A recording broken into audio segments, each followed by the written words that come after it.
Montreal and Edmonton to take on the Oilers. The hangout starts now.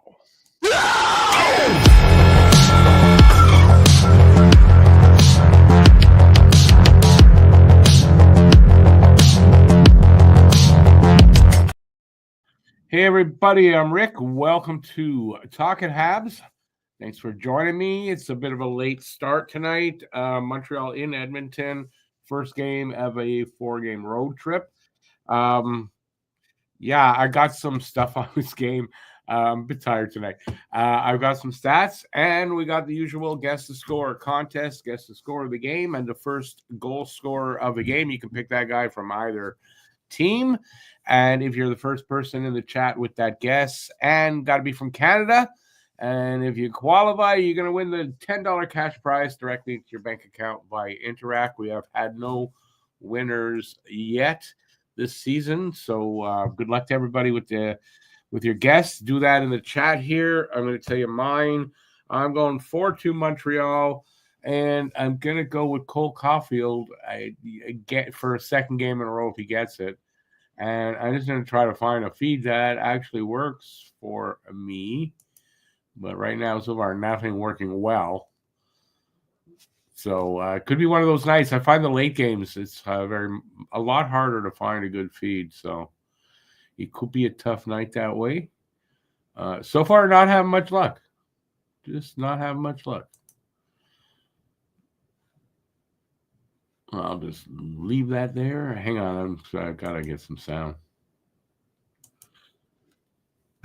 The site I like there, it's not listed there tonight for some stupid reason. It'll probably, once the game starts, it'll probably be on. All right, what do I got for you? I'll get you guys in the chat in a sec. Let's get through this before the game starts. Montreal is looking for its 6th win in a row. They're just 3 points from a wild card spot. The Oilers have lost 6 of their last 7 games. Habs shut the Oilers out in Montreal November 18th, 3-0. In the other game, the first game of the season between these two teams. The league's second leading scorer, Leon Draisaitl, versus the second leading scorer since the Four Nations, Nick Suzuki. Draisaitl has 92 points. He's got a 12-game streak going, and he had 18 points in those games. Suzuki has 65 points in 61 games, 13 points in 5 games since the Four Nations. The Oilers have the league's 5th best power play, and the Habs have the league's 5th best PK. So that should be interesting tonight. The Habs have held Connor McDavid scoreless in 4 of the last 7 meetings between these teams. The refs tonight are Brandon Blandina and Graham Skeletor. I call him Skeletor. I just remember twice. I know that last year, I guess, or whatever, with this guy, he was horrible. The words aren't coming out. Habs are 6-4-0 in their last 10, 14-14-1 on the road. Oilers are 3-7-0 in their last 10, 18-11-2 at home. That's all I got there. Standings. Habs are just 3 points. Two. I heard it was 3. 2 points out of a wild card spot. That's Ottawa. That's the second wild card spot. All right. Power play, 22% for Montreal, 26.5% for the Oilers. Penalty kill, 82.3% for Montreal, 75.3% for the Oilers. Face off, 50.7% for Montreal, 51.5% for the Oilers. Goals for per game, 2.98 for Montreal, 3.23 for them. Goals against per game, 3.31 for Montreal, 2.93 for the Oilers. Goalies tonight, Sam Montembeault, 22, 21, and 3, 290 goals against, 899 save percentage, 4 shutouts.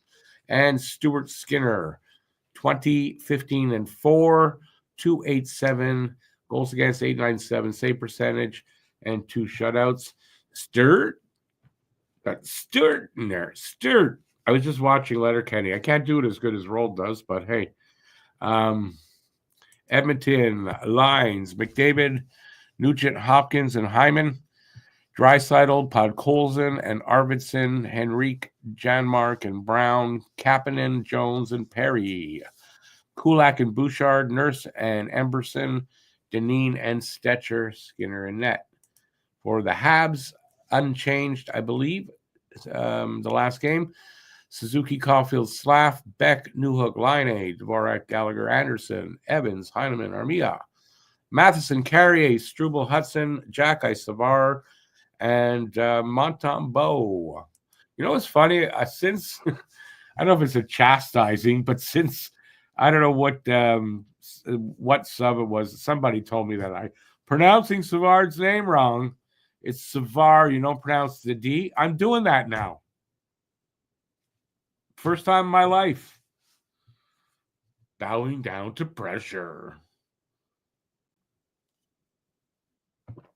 All right, so I'm a little off tonight because I'm not ill, but I sometimes have bad insomnia, and that happened to me last night. So I haven't really slept much, maybe 3 hours in like the last 40. So I'm a bit tired. I hope I make it through the show. Now I'll get to you guys as we wait for this game to start. All righty. Excuse me. Aki says, man, that doc part aged poorly. A little. I guess the video I played at the beginning. Well, yeah. You're not gonna get. You're gonna do the same as last time. No guess, just Habs win.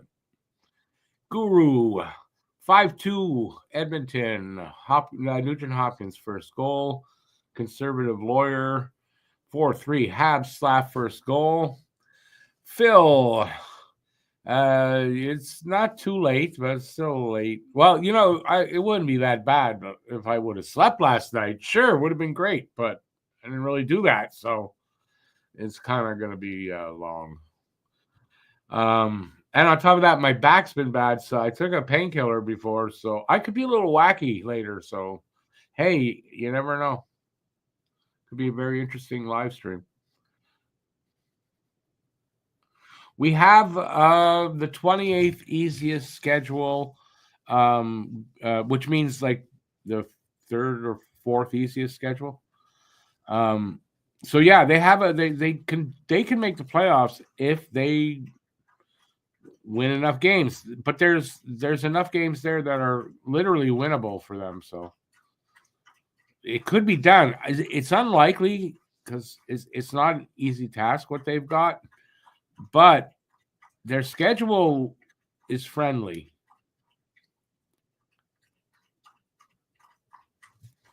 I got your Gallagher. It's always Gallagher. 5-3 Habs, says Phil. Hey, Elliot. 3-1 Habs. Gross game. DeMonte. Oh, okay. But you need to give me a goal scorer, too, for the first goal scorer. Won't be around for long, but I'm here for it now. Don't blame you, Lucas. Wish I could do the same. 4-1 Montreal, Slav first goal. Johnny Cash. Habs first goal. Cole Caufield 3-1. They're about to start here, too. Hang on, I got to do this to get full screen. Huzu. Arguing with a guy from Toronto now who's saying the league was overprotective of the Rocket in the 50s. Just thought it was a hilarious premise I had to share. Did you ask the guy, did he have a head injury in the 50s or something that he has that take? Because he must have. The league was underprotective, they're underway, of the Rocket in the 50s.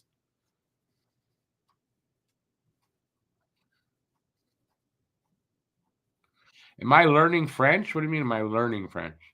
Oh, yeah, I guess. No, I'm just learning. For some reason, I'm pronouncing Savard's name better than I ever did, I guess. So, listen, you can teach old dogs new tricks. That's just how it is. This old dog learns new tricks. Hey, Bruce.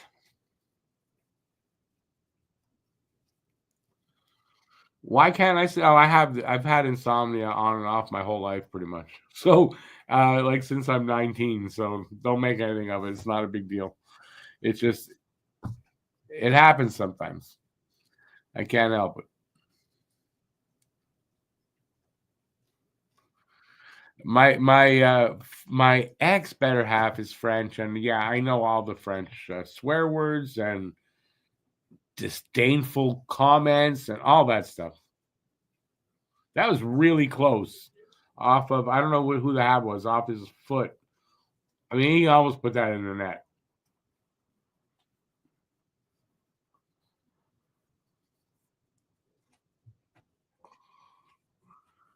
How many off T-shirt designs are there? How many different of what that I have?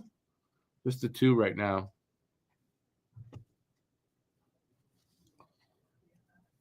This one I'm wearing now and the one you see behind me. It's not clear because my camera focuses on the face. Background is blurry. But I mean, you've seen me wear it many times.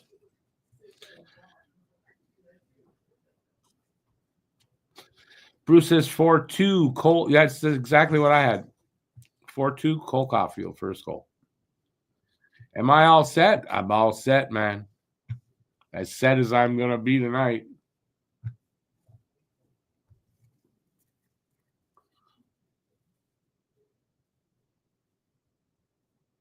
Oh, nice save there by Monty. Edmonton with 3 shots already. No score and no shots from Montreal yet.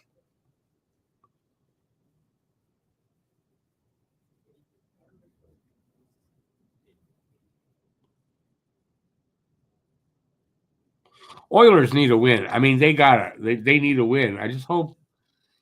I don't know. Montreal needs to win like literally every game, or at a minimum, they need to take at least a point out of a game. And that's not even enough if that's all they do. Take 1 point out of that, they still need to do more than that. So, but the Oilers, I mean, 6 out of 7 games they've lost. They need a win here on home ice, but Montreal could beat them. They can beat them. Is will they or not tonight? I don't know. Getting their 6th win in a row for Montreal, that's a tough thing to do. So I just hope for the best. Like I said, Bruce, I've been dealing with this like my whole life. I appreciate that, but like there's not much I can do about it. I just, you roll with the punches, as they say. You can't complain about how the Habs have been playing. Really, 5 wins. I mean, since the break, yeah. I mean, if you're complaining, well, I don't know.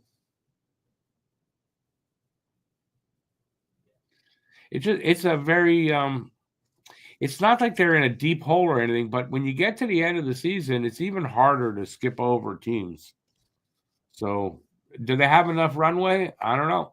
They have the schedule for it. So,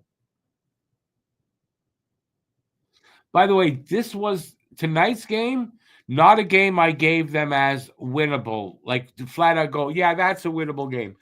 Understanding that Edmonton could be a difficult game. So this was a game that I could say, well, they could still lose this game and they're still on track.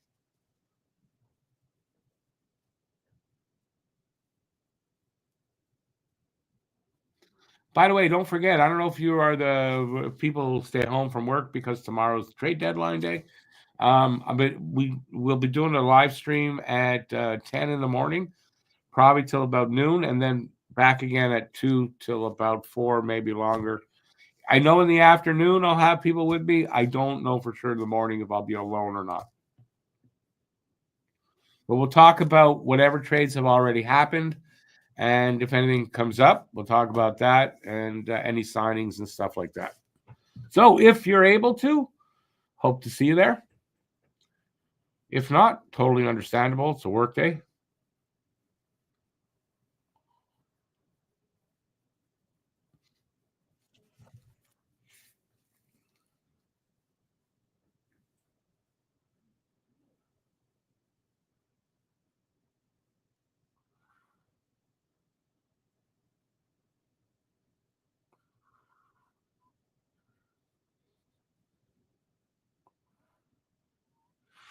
So I wonder, would you guys give opinions here? I put out a video. If you haven't seen it, I put out a video about who I think will go and who I think will stay. By the end of the deadline. Who you guys think will not be here as a Hab tomorrow afternoon?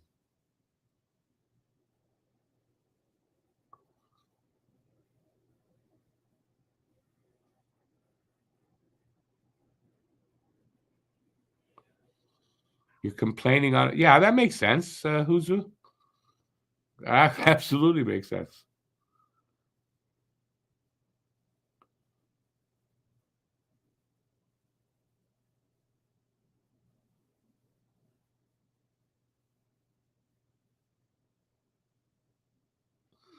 If my aunt had balls, she'd be my uncle. I say that a lot. Not lately, really, but I have over the years.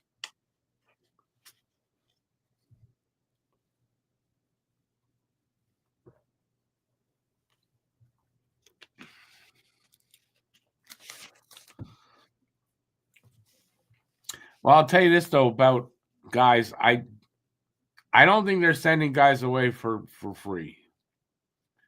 If they don't get a deal that they like, why move anybody?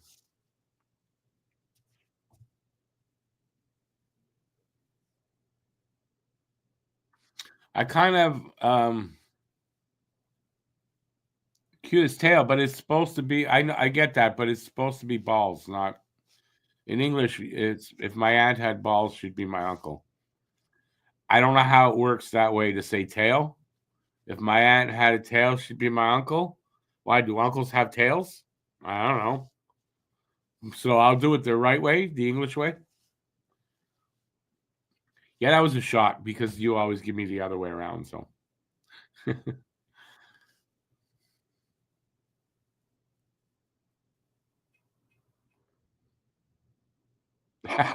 good one, Guru. Anyways, like I said, though, I'll be in the afternoon as well. Hell, is it 10 o'clock? You're not going to be at 7 in the morning because it's going to be 7 in the morning when I start for you. Um, yeah, I don't think it's going to look that different tomorrow. Maybe, I mean, if they make an actual trade where it's a hockey trade, they're getting somebody back that they wanted. Maybe I don't see a lot of interest in our UFAs. I don't see it. So I don't think there's going to be much done.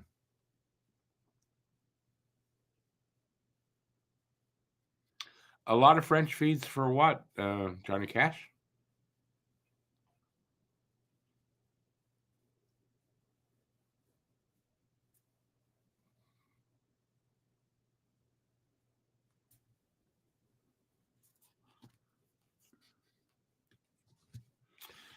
Anyway, it's hard to tell what'll happen, to be really honest. I've read where they're going to do anything they can to get rid of Armia and Savard. And I read that a half hour later. Matt's telling me, oh, yeah, just whatever. They're going to try to get rid of one of those two and keep the other. And then we're going to keep them both. Like, you don't know what's going to happen. I just look at the guys that we have available. There's not going to be a lot of interest. Jake Evans was going to get the interest, and apparently the reason that they probably worked it out is because there wasn't a lot of good offers for Evans. They may have gotten a lot of phone calls, but without a lot of good offers. So I don't know. And apparently, like today, a lot of stuff happened. I wasn't home. Like, I think there's a lot of deals that already happened. I don't know how busy it's going to be tomorrow. We're going to find out. I'm sure there's still guys out there, big enough names, but we'll see.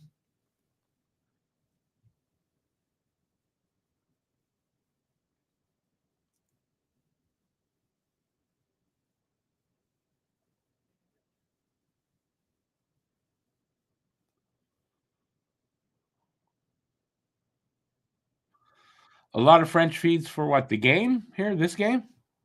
Not where I'm watching. There were a few, but not a lot. But I'm not watching it in French if I can watch it in English.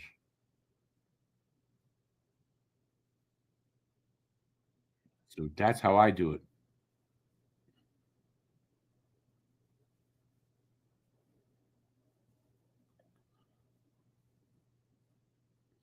Yeah, I don't expect Matheson to go anywhere. I'm and honestly, like really, who's really gonna be after Savard? I don't know. Now I could be wrong, and oftentimes I am. So probably if I'm saying I don't think they're gonna do much, they're probably gonna do a lot. To be honest with you, that's probably what's gonna happen, but we'll see. I mean, look, I said the last show, they're trading Evans no matter what, whether they win that game or not, and they signed him the next day. So, like, I know something, right?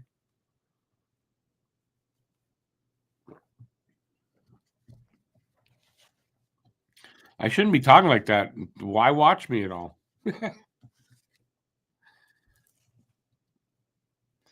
Yeah, I don't think Savard's going anywhere. I don't think Devo's going anywhere. I mean, who's going to come calling? Savard has a chance. Savard has a chance. Devo, I don't think has a chance. Honestly, there's a chance for Armia to get picked up for sure. But if the offer is a stupid offer, I don't see why they need to take something like that. I guess is what I'm trying to say. Who would we get for Savard? Um, I hear myself going backward on the Savard name. See, um, yes, not much. A fifth, a fourth, maybe.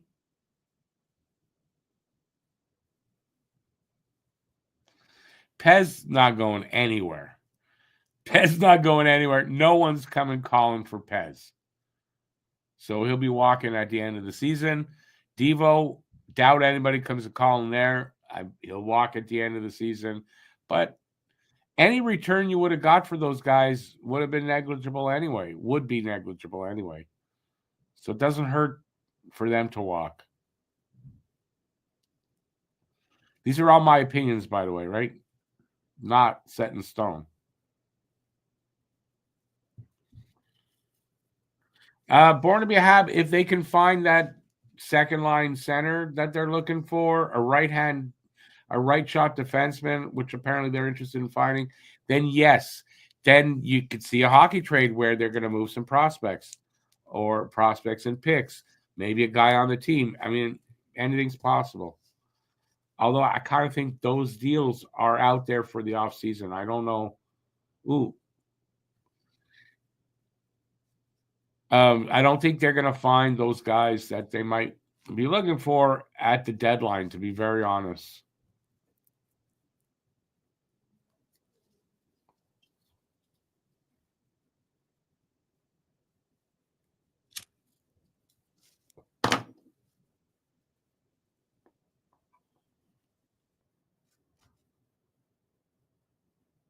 We are 9 minutes in, by the way, to this on my screen. Shots are now 6-5 Montreal. So the Habs have battled back pretty good.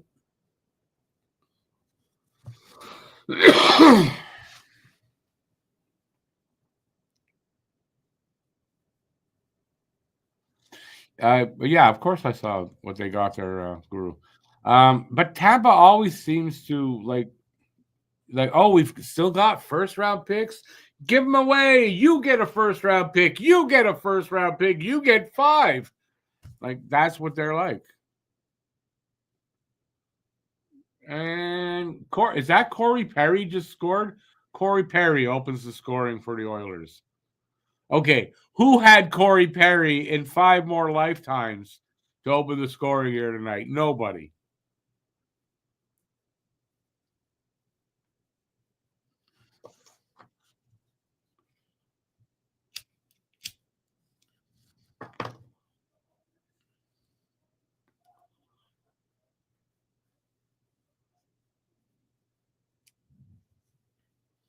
Corey Perry, he's so old, he had to get off the bench. When he was going to get off, he said, hey, anybody, where's my walker? I need it. Very bad joke. His stick is also, it converts into a cane.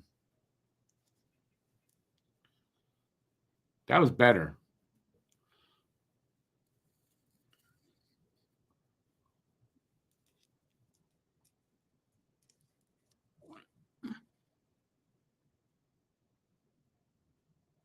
What does a video card have to do with an NHL trade, Phil? Please tell me.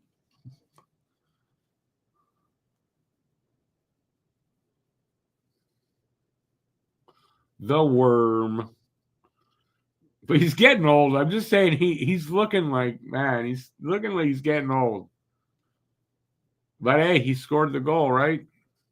Better than I've done.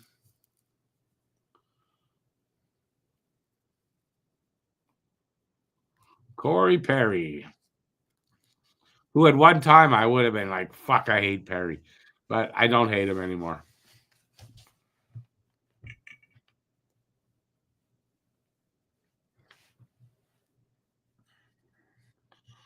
Commercial, of course. Commercial. Boy, I'm going to be tired tomorrow, too. It's going to be a hell of a long day tomorrow, too. But I'm quite sure I'll sleep tonight. And if not, oh well. I've been through worse. Hockey is like music. Older is better. Come on. Yeah, you know what? You can't say that because, look, I love my hockey from growing up, but the quality of the players and skill and all that today is like off the charts compared to when we were growing up.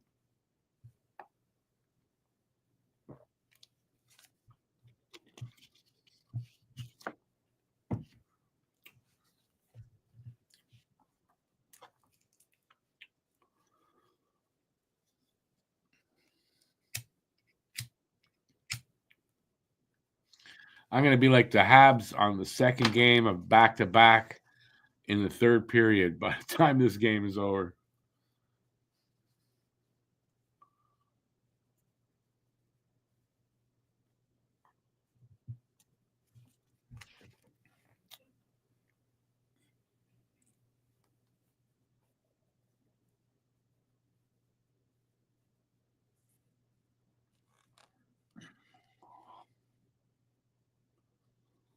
And they're showing the trade there, Frederick and Max Jones to Edmonton. But Frederick is out with an ankle injury or something. Gets traded and he's out with an injury. They must have known about it, though, before the trade. Man, in my day, if you were injured, you didn't get traded. Now they're trading guys that are injured. It's really weird to me.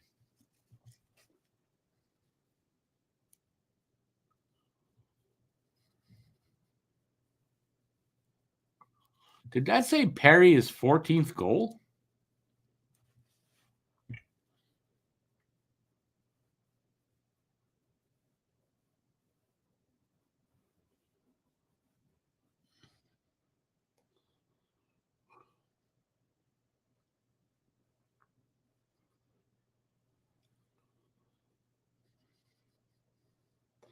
Stewart.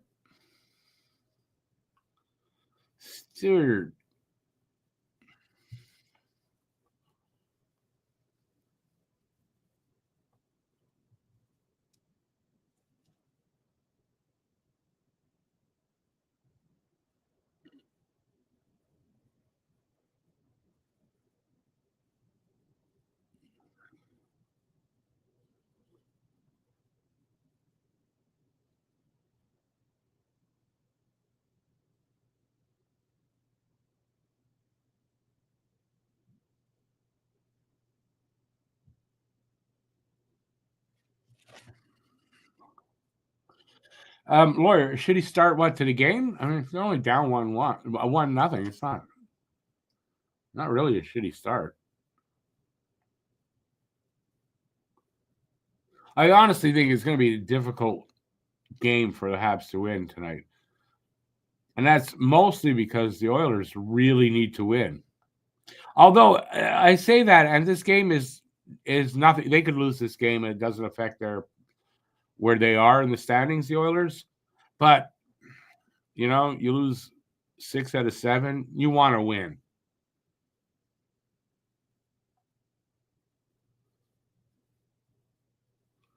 Habs are going to be on the PK in a minute.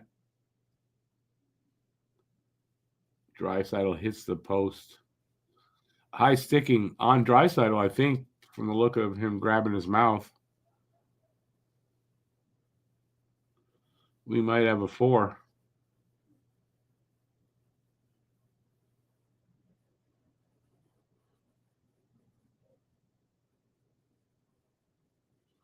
Two, thank God. Galley for high sticking.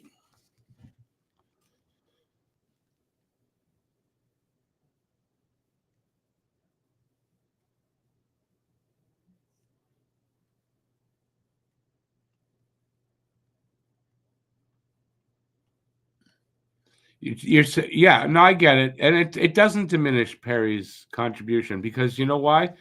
He's using his smarts, his experience and smarts to, and that, you're not. It's not a knock on him really. At his age, right? I mean, it's not a knock on him.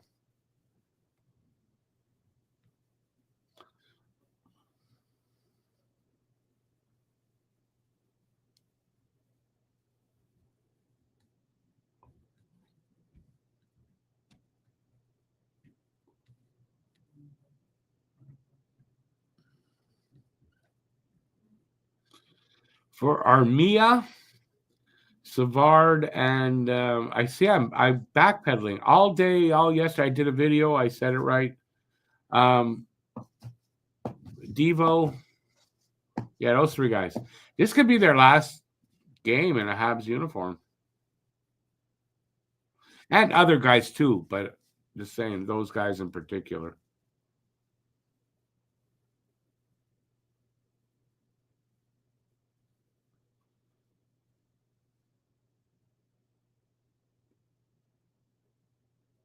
It's so weird. I'm my first game since the Four Nations seeing McDavid, right? So I saw him only the one time in my whole life, in his whole career, in person. And he is so much faster in person on the ice. It's crazy. Another penalty. Another high stick.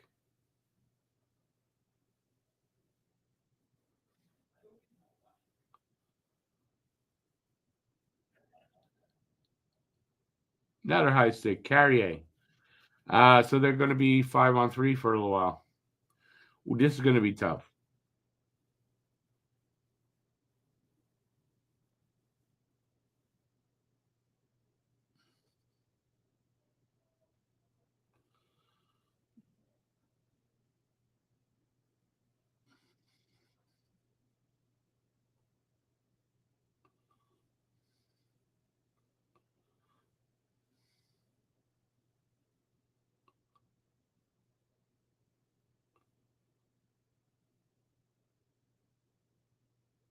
He has to leave the ice, Hyman.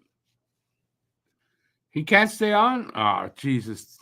You know what, Hank, before you kick this guy, Samuel, go to a psychiatrist. There's something fucking wrong with you. You're not welcome here. Get the hell out and don't come back. Flat out.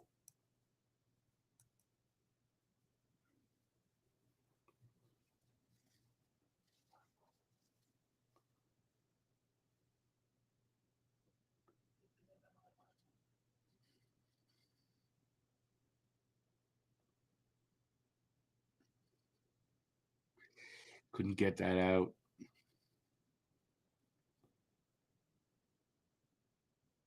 Wow. How did they not score there?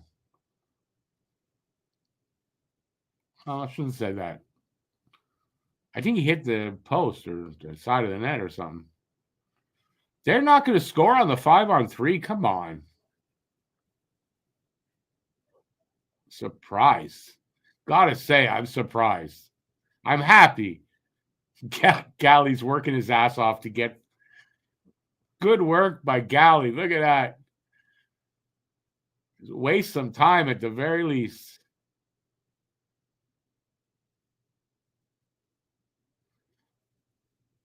Good work by Galley. And that's probably a tired Galley. He just they had their baby not too long ago, like a little over a week ago. So, hey, sorry, Huzu. It's that guy kicked. It's years this guy's been trying. Like, he's a lunatic. He's a whack job. I don't know how many emails this guy must have. Every time I kick him out like that, and I've probably 50 times I've kicked this guy, banned him from the channel. I don't know where he keeps getting more emails. Freaking whack job.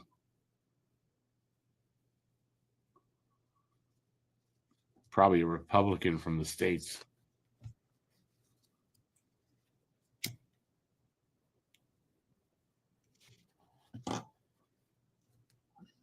Ooh, nice steal there. Caufield. Ah. Boom. He gets the second. He gets his own rebound and he scores. Caufield ties it up at 1. I was close, though. He got the first Habs goal.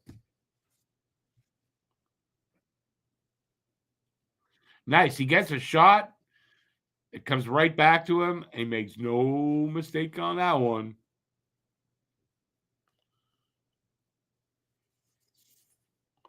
Nice steal by Caufield, too. 31 for Cole. 9 more to 40. Wouldn't it be nice if you can go from 31, 9 more, and you get 50? That'd have been awesome.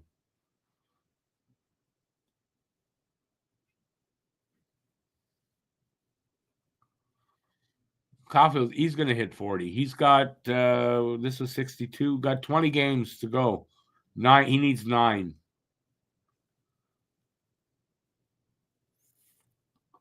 He's basically scoring at a goal every 2 games, too. So he's on pace for 10 more.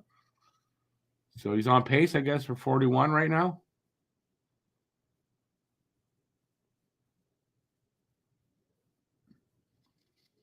Little firecracker. Yeah, that's a good way to.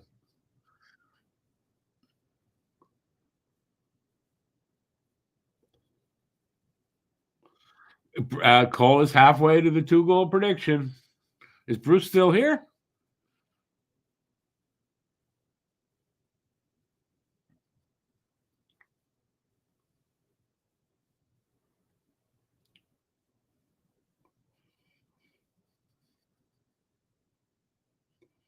That's almost like a 2-goal swing. What do I mean by that? They had a 5-on-3 for some significant time, and they didn't score. Then Montreal comes back and scores. That's almost a 2-goal swing, in my opinion.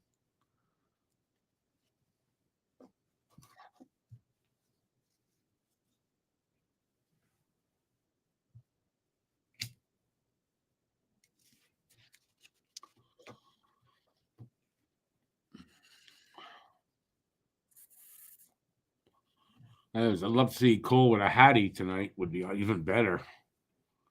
But one step at a time. They tied it up. That's what counts.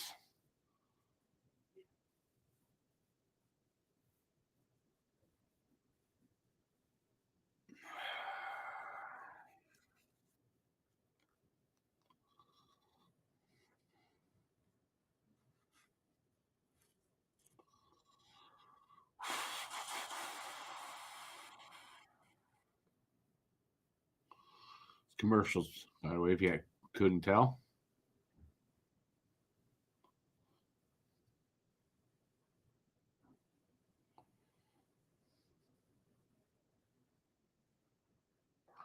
Hey, Thomas. How's it going, Thomas?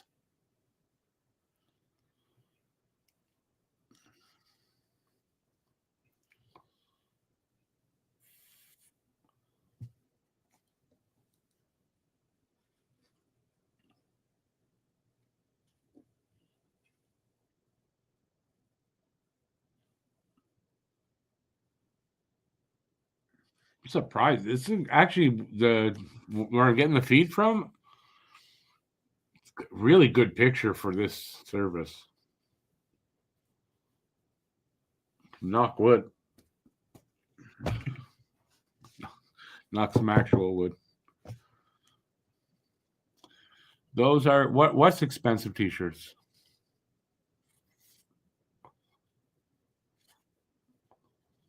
Well, if they win tonight, they don't get to the wild card, but I don't know who's playing, like if Ottawa's playing or not, but if they win tonight, that's all they can do, right? They keep winning. It's not in their control right now.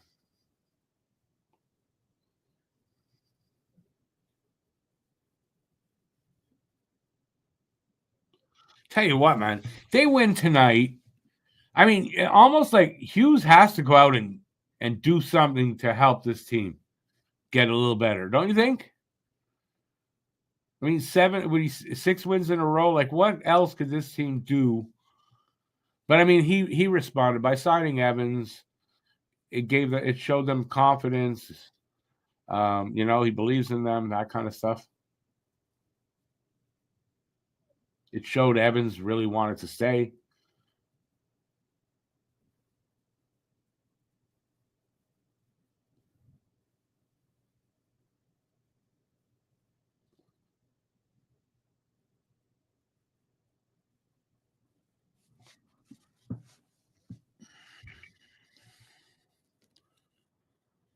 Boston lost. Wings lose. Habs, if they win, well, Boston's behind them already, isn't it? But Detroit's ahead of them, so that's good.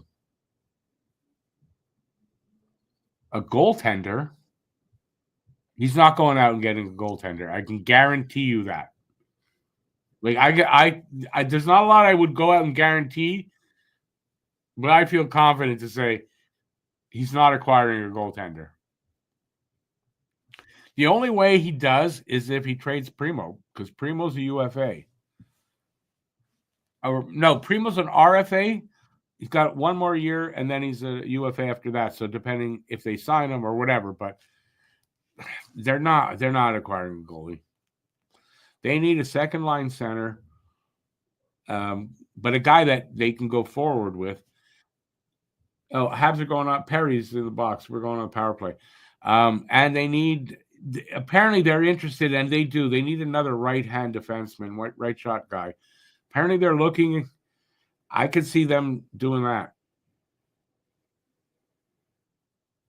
All are close. That's awesome. So pressure's on Montreal to see if they can pick up some ground.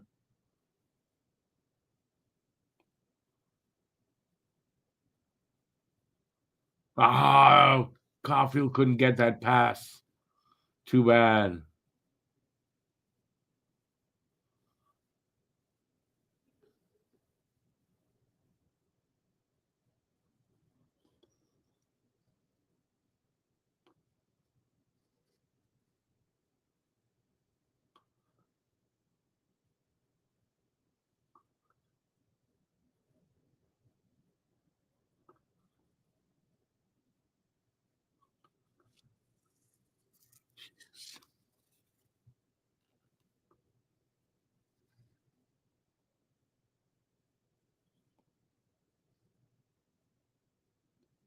That's funny. I just noticed the power play. It came at exactly 2 minutes left in the period. Hey, Drew, how's it going? Good to see you out there. Of course, it's an Edmonton game. Good to see you out there. I hope you're doing well.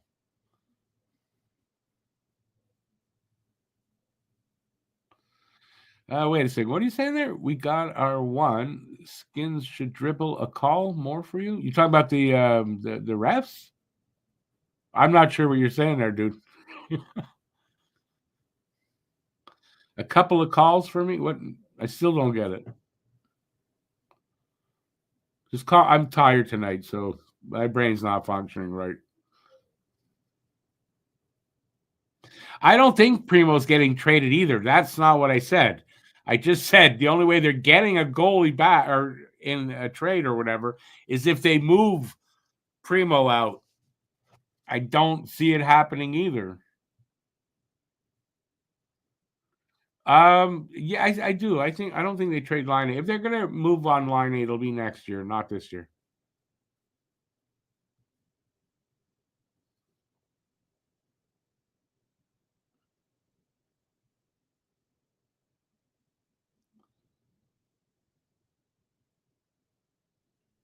Johnny Cash 6 in a row tonight if we win. They won 5 with the Buffalo win last game, but it's 6.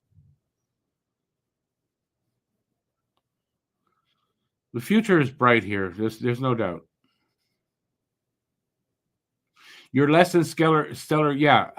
Well, Skinner, he is what he is. But I think kind of rightfully so when you think about it. I guess Bowman, the GM, said they're not looking for a goalie because they don't feel there's a goalie that's better than what they've got out there. And it's kind of right. I don't know that there's a goalie that's available that's better than Skinner. So, but they should have tried, you'd think, in the last offseason. Got to think they're going to try this offseason to find an improvement on Skinner. At the very least, get somebody improvement on Pickard, though, too, right? I mean, you got a less than stellar starter, less than stellar backup. And yet, they're where they are.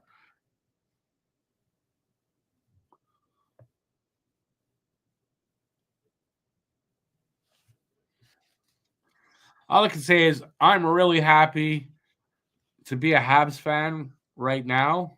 Yeah, we suffered for 30 years, but I mean, you could see there's some good shit happening here. 7, I don't know what's available offhand. I can't tell you that offhand.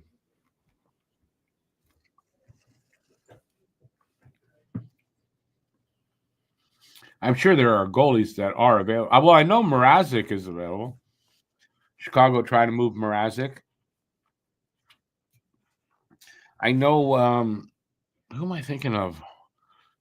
Florida. Just picked up another goalie. They just picked up Kakinen. They got Vanacek. They moved Drager. Just trying to think. So I don't know. Is there a quality goaltender though available out there for a trade right now? I don't think there is.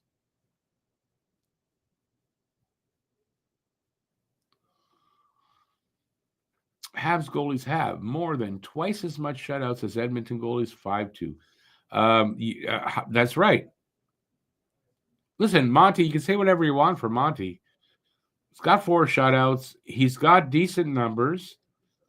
He is the starter, so he's been in games where the best teams. A lot of games early on where the Habs sucked in front of him. I take Monty over Skinner any day, personally.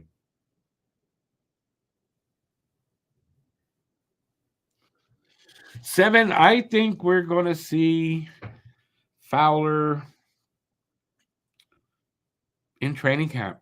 I don't think he makes the team out of camp, but I think we get to see Fowler starting. Like I don't see why he stays in the NCAA.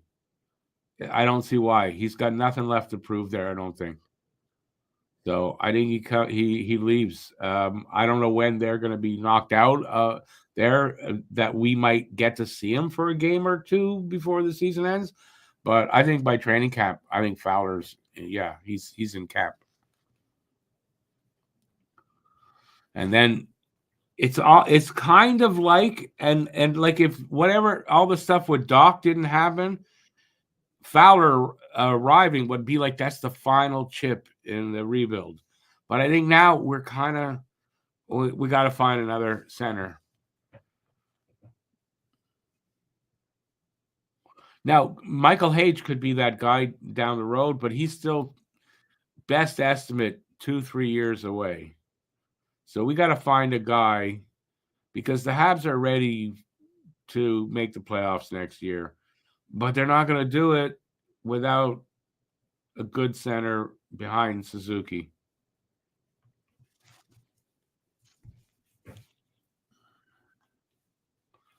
Unfortunately, it's not going to be Doc. And I think I was one of the last ones on the, yeah, it's Doc, don't give up on Doc. But you got to at this point, as far as for a second line center. He's not going to be that guy. He's going to be on the wing or he's going to be a third line center. Anyways, it is what it is. It's why they draft a lot of guys. It's why they're always looking to hit home runs with every draft pick, because you never know when you need that guy.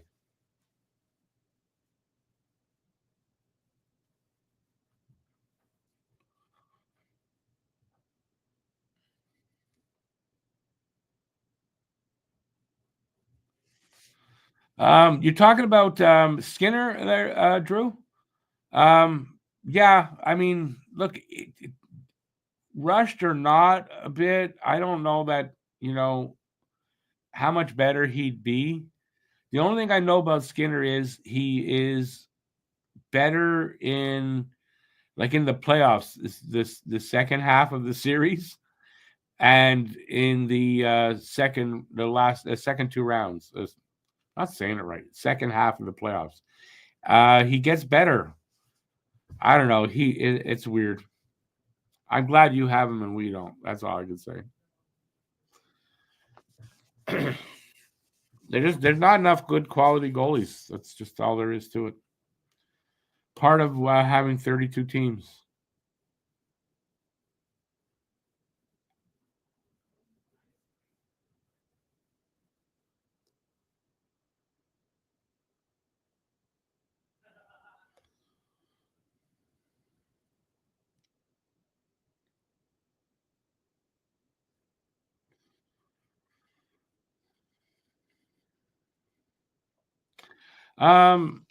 Yeah, Johnny, I agree with you, because you could say Hage could be that guy at second, but he's still 3 years away, not fast enough.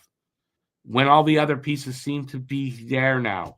Um, so they got to get a stopgap second line center. And then from there, you got this guy. Hopefully they'll find a guy that has like a couple of years term, and you go from there. I don't think they find that guy in the at the deadline, though.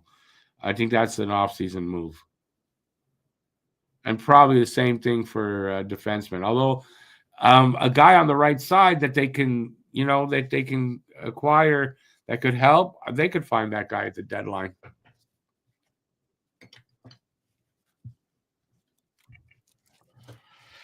Rebuild is very close to being over. Yeah.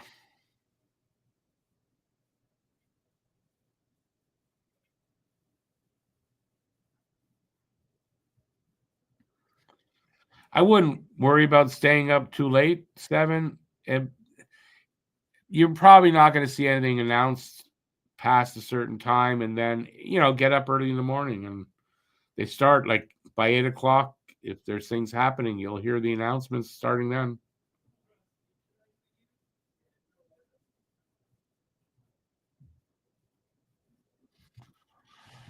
It's not going to be another 10 years. You got to use your eyes. Use your eyes. You can see we're not where Buffalo was for like all the time. You could be right, because you don't know. There's unknowns, injuries could happen, stuff like that, but you can't foresee that. This team is getting better, and they are getting close to being out of this rebuild. Don't forget, right, Demidov's coming next year too. Which is why they've got to get a center that can play with Demidov. You need an experienced guy. Everything I'm hearing from people who know better than me, you want another good 200-foot guy. You want somebody, in my opinion, has got to be a little bit bigger than Suzuki. But you need another good center to play behind Suzuki, because second line's not getting the job done. If they want to make the playoffs next year, that is a spot where they've got to improve, is production at second line. Obviously, Demidov coming in is going to really help that. But if you don't have a center for him, the guy's coming. find somebody.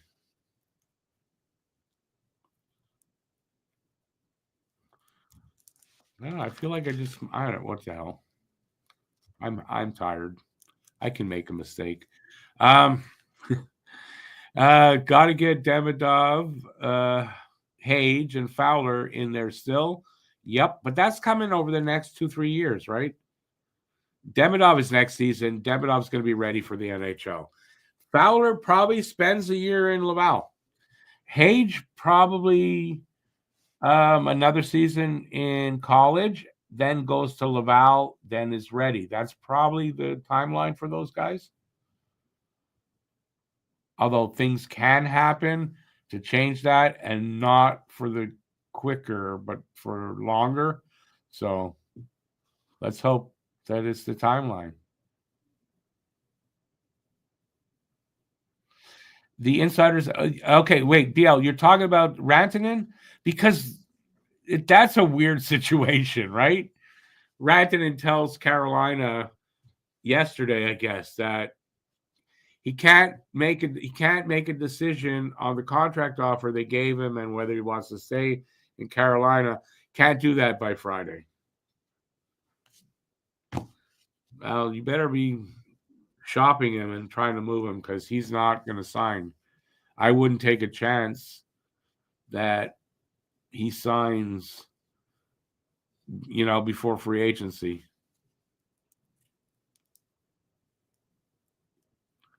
Montreal's going to have cap and got picks and players to be able to make that trade for a center, renegade man. By the way, good to see you out there. That's not a worry for Montreal.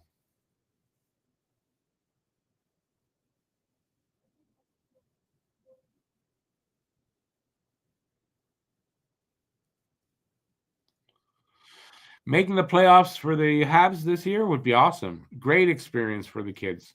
Just great. Even if they get knocked out in 4 in the playoffs in the first round, it's still an awesome experience for these guys.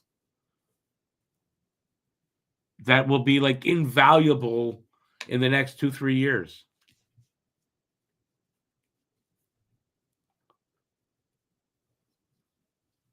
The insiders need to get outside once in a while. That's pretty good, actually. Look, Pierre LeBrun, I got a ton of respect for LeBrun. For me, Drager lately it's kind of half-half. Chris Johnson, about the same. And the other guy, I don't know, is it Duffy? I don't know. So, but I tell you what, if LeBrun tells me something's happening, it may not exactly happen, but I gotta like be mindful of what he's saying. LeBrun doesn't put shit out there just to make himself look good. I think LeBrun is very conscious of his reputation, and he wants to keep it the way it is. Born to be a Hab, Florian. I don't know. I don't even know about next year, but I think at some point we're going to see Florian. Florian is definitely going to be a depth call up with an injury, stuff like that. And in the next year to 3 years, going to make the team. Don't laugh at me with the 3 years. I don't know.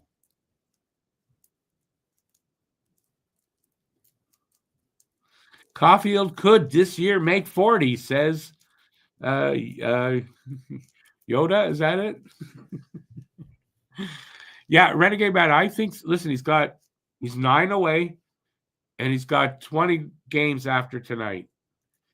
Right now, he's scoring at about, and I think it's like exactly a goal every 2 games. He's on pace for another 10. So, yeah, I think he gets it.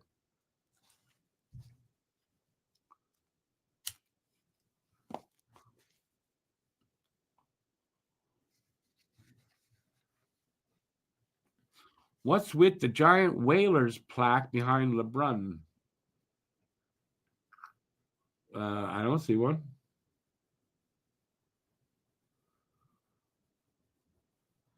I don't. I'm from the angle I just had. He's not on screen now, but I didn't see a Whalers plaque. So it must be depending on the angle they're shooting them from.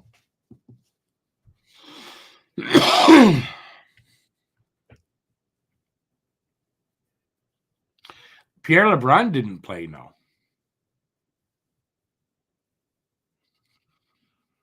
Renegade Man, I think they will be doing that a lot tonight.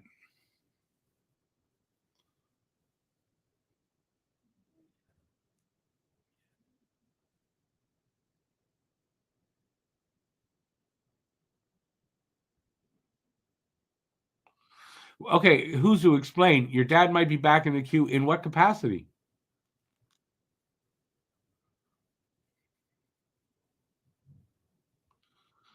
Panthers shut out the Jackets 3-0. That's awesome. That helps us.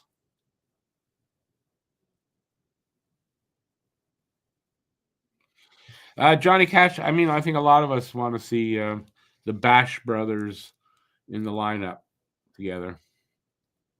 There's so much talent in this organization now. You know, he's got to fight for that job. He's a Jack guy. He'll get there.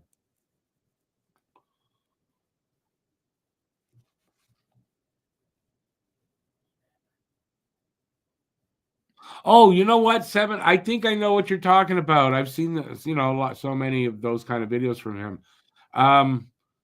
He must have an affinity for the Whalers. I don't know what teams he likes. There must be something there. He's not from Hartford. I believe he's Canadian, isn't he? I don't believe he's from Hartford, and he never played in the NHL. And by the way, LeBrun noticeably looks thinner in person. Even from across a room, he noticeably is thinner. So when they say camera puts a lot, adds 10 pounds, it does on LeBrun.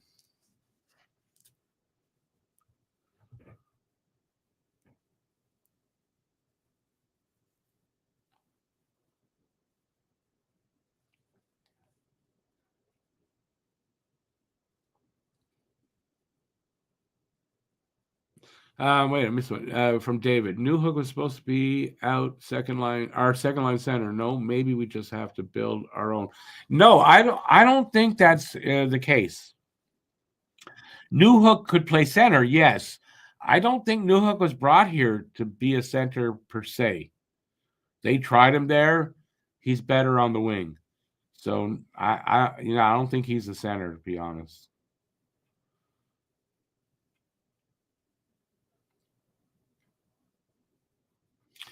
Renegade Man, it's a toss-up, I think, right now between Celebrini and Hudson. Hudson's out ahead in points. And I believe if Hudson is ahead of these guys in points, he's going to get the Calder. It's been Celebrini, the favorite, all season. But I'm starting to read guys that are starting to say Hudson's the favorite for the Calder right now. So we'll see. But if he leads them all season or whatever, he's gonna get it. My opinion. He's a defenseman, man. A defenseman leading all season. He's got to get it. Plus, he's doing so many other things too. It's not just that. So for Celebrini, he missed 10 games. That's what's working for him, is that 10 games. For Michkov, he didn't miss that, so I don't know that that'll work for him. But man, that's a three-way race that's tight. So we're underway, by the way. Shots are 11-9 favor of Montreal, and it is 1-1.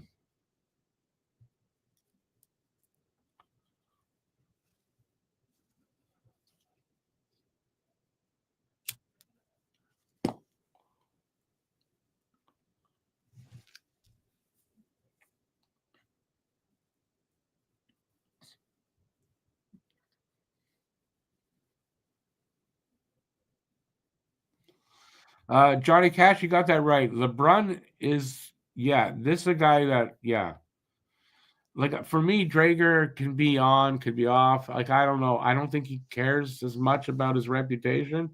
I honestly don't for all of those guys. LeBrun does. I've been listening to LeBrun for a long time. He was on the Mitch Melnick show 2-3 times a week for a long time too.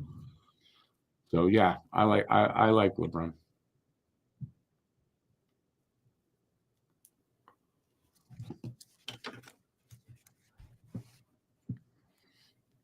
And for insider stuff, for analysis of the team, of the Habs team, if you haven't read Brian Wild of Global, I guess he's on the Sick podcast a lot too. He writes a column after every game. If you haven't read Brian Wild, you're missing out. That guy is a hell of an analyst, I think, for a hell of a writer, a hell of an analyst. For me, Red Fisher used to be, you had to read Red Fisher after the games. Brian Wild's that guy today, for me.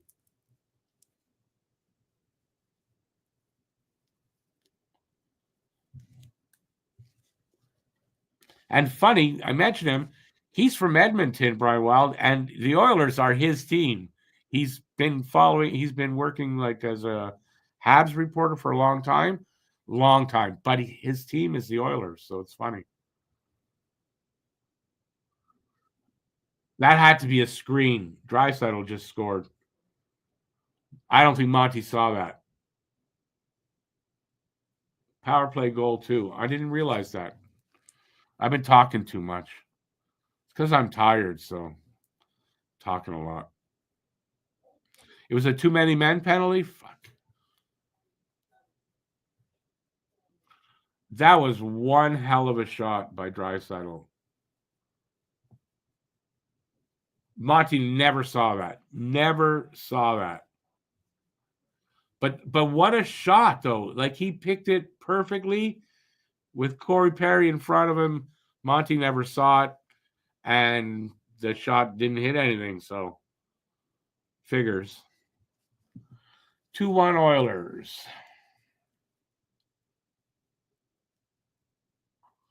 Game's not over. It's only 2-1. Habs are playing fine up to now.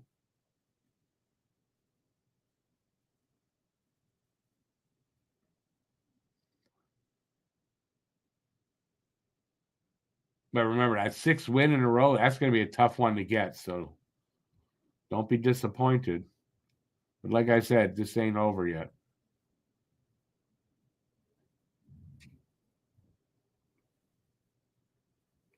As long as their D doesn't break down, then they're going to be fine still.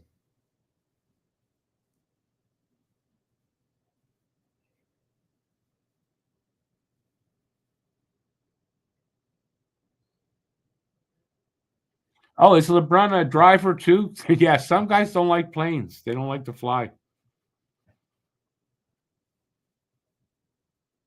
We had a reporter here, Pat Hickey. He drove everywhere. Same thing.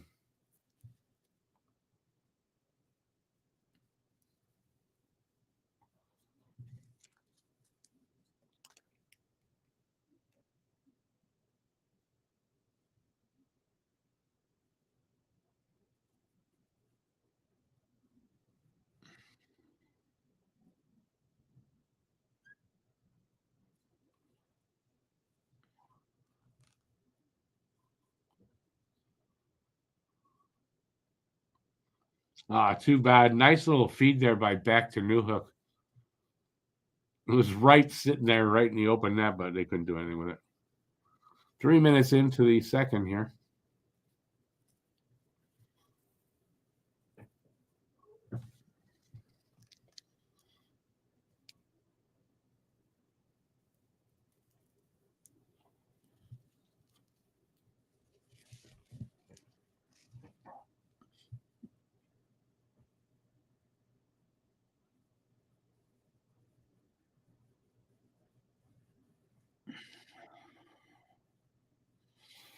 You feel like Beck is running out of time chances?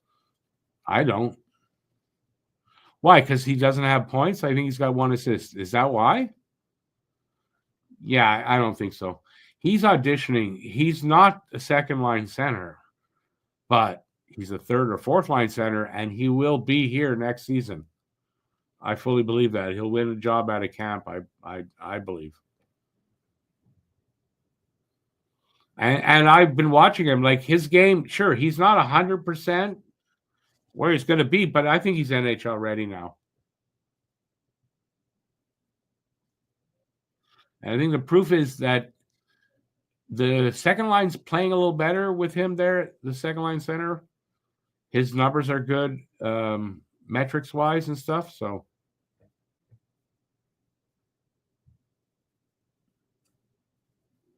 good stick there by Matheson.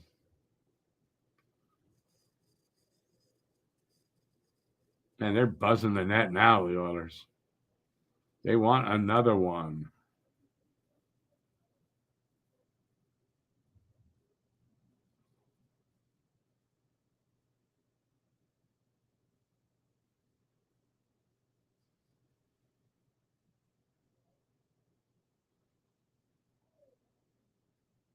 Oh, almost couldn't keep it in.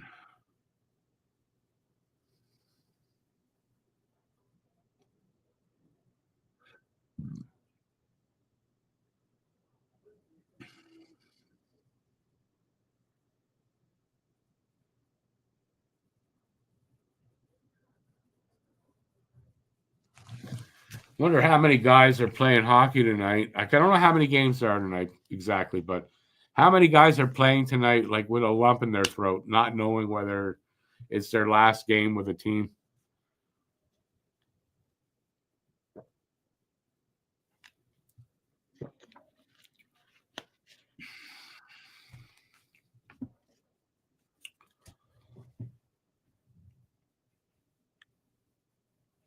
Oh, Huzu, Valdor is so freaking far.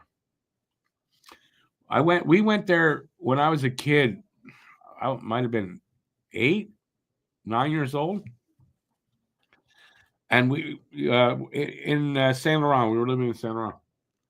We left at like 4 in the afternoon, and we got there at 5 in the morning. Now I don't know if it's because my dad screwed up or they got lost. Like I don't know what happened, but it was the longest ride for somewhere I thought it was going to be a few hours.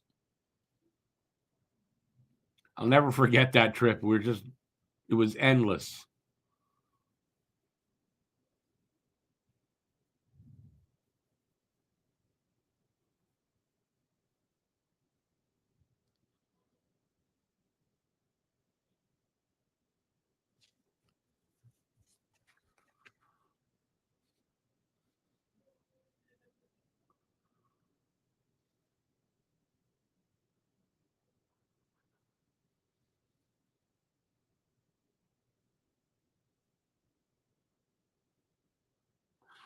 Well, what was that there at the side of the net?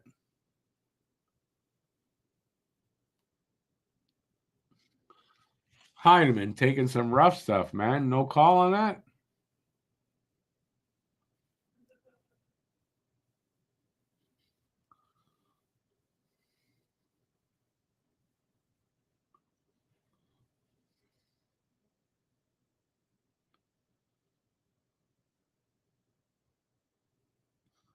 True, Huzu, it doesn't. And you got to go through that provincial park. Just seemed like we were in that provincial park for most of that trip that time. So, and we've never been back. I've never been back up that far. So I don't really know. I never forget that we went for the weekend, rented a cabin or something like that. Lake, what was the place up there called? Yeah, I don't know. That's not the name I was thinking was somewhere else, but I'll never forget that place. I'm sure it was like 9, maybe 10. So in other words, a fuck long time ago.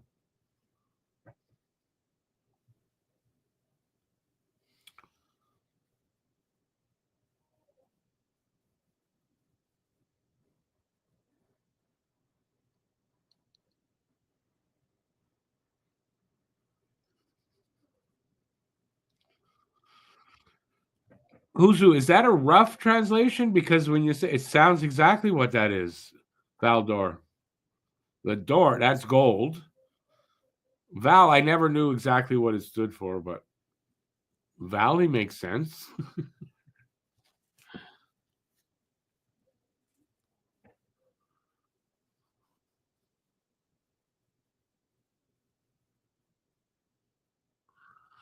I shouldn't be hungry. I ate before the show, but they got all these food commercials, and I'm hungry again. What the hell?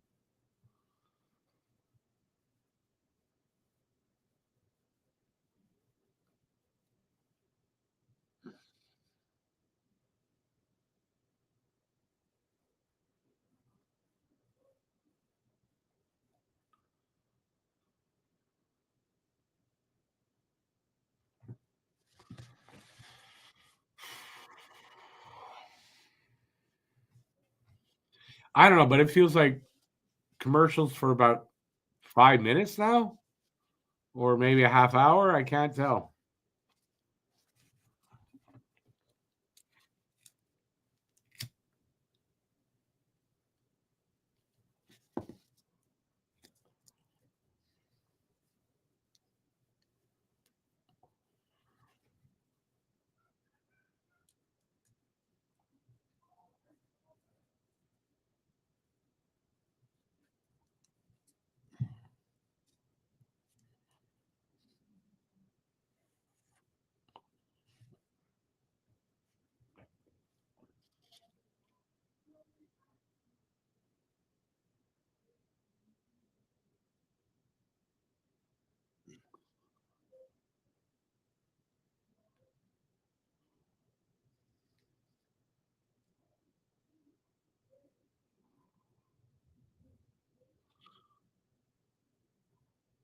Wow, Monty, I thought he would. He had that solidly.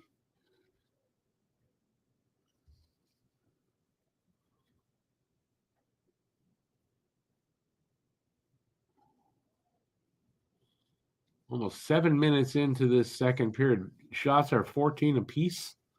2-1 Edmonton still.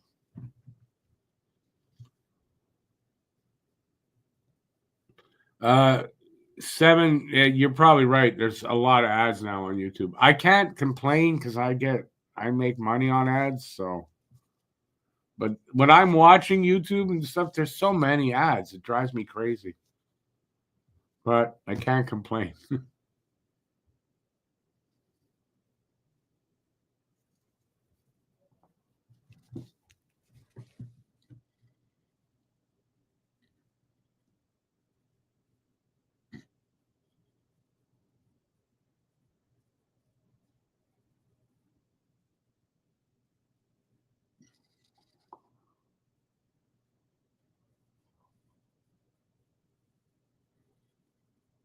Man, get the puck out. Maybe it might be a good thing to do. Finally.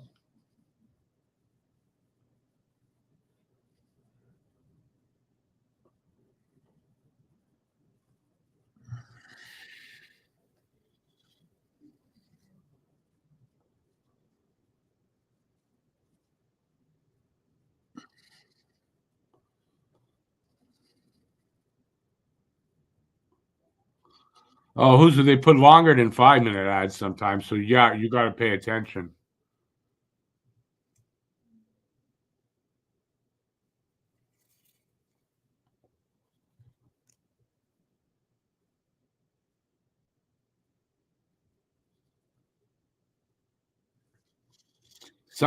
You can put you can place where you want ads. Some guys just put them automatically every 2 minutes or something like that. Some people do that. I don't do that. Anyways, they've got a new system coming up for how the ads go up. I was just watching a video. So there might be even more ads the way it sounds like. There might be, yeah, more ads that they're putting on. Like I wouldn't put them on, but they're putting them there. I still get paid, but I didn't put them.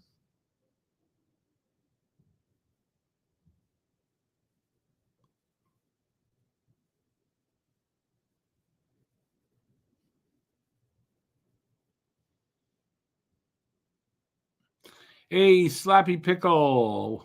It's 2-1 Oilers.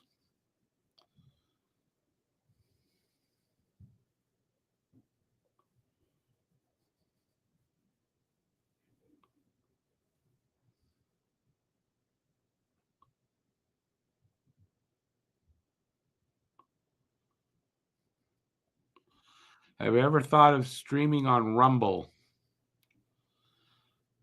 No. Is Rumble that right wing site? I had a site, it could have been Rumble, recently tried to recruit me.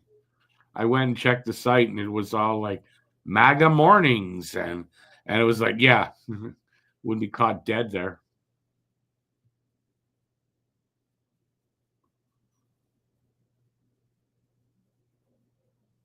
So I don't know. I don't know anything about Rumble. But no, I'm not going to be streaming on Rumble. I'm quite sure. Going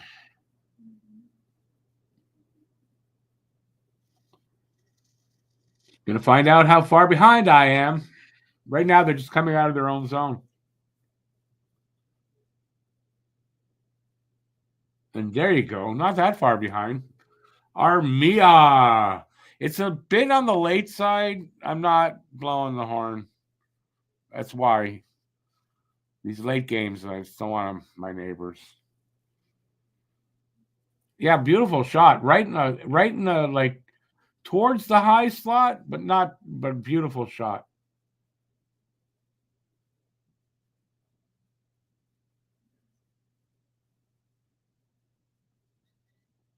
And an assist by Hudson. Keep him rolling, Lane. We want that Calder trophy.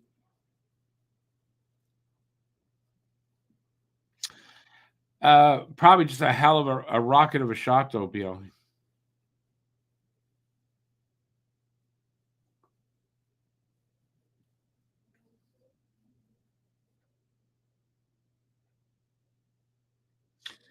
Craig Button just said for him, the clear cut favorite for the Calder trophy is Hudson. I agree with that. I'm sorry.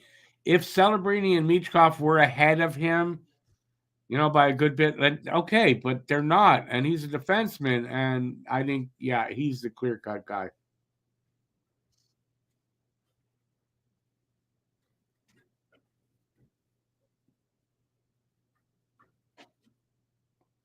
So we got a 2-2 game. 8:50 left in the second on my screen. Shots are 16-15 for Montreal. Ooh, 2-1, 2-1. A 2-on-1. That's the right way to say it, Rick. They obviously didn't do anything with it.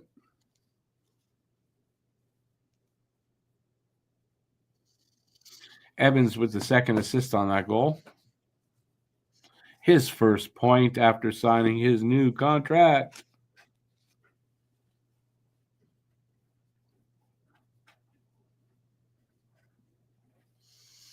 You're going back a few years on that. Give a guy a break. Why? Everything you say is accurate or predictions you make are spot on? We all make mistakes. Hell, I just said last game, there's no way they're not trading Evans. And they sign him the next day. So we all make those mistakes.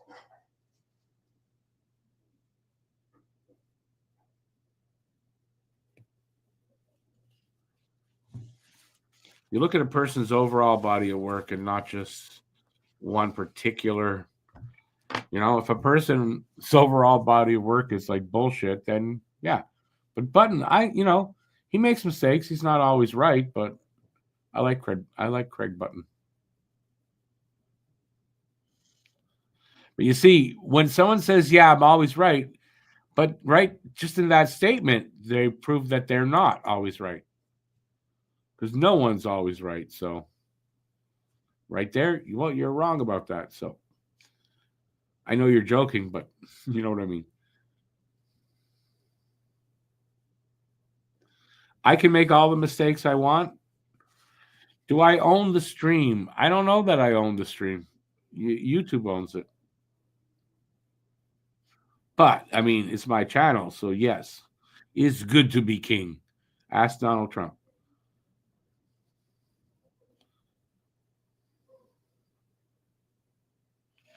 Tuesday morning, you read a report Evans was being traded to LA? Yeah, well. How old do I think Lane is? I know how old Lane is.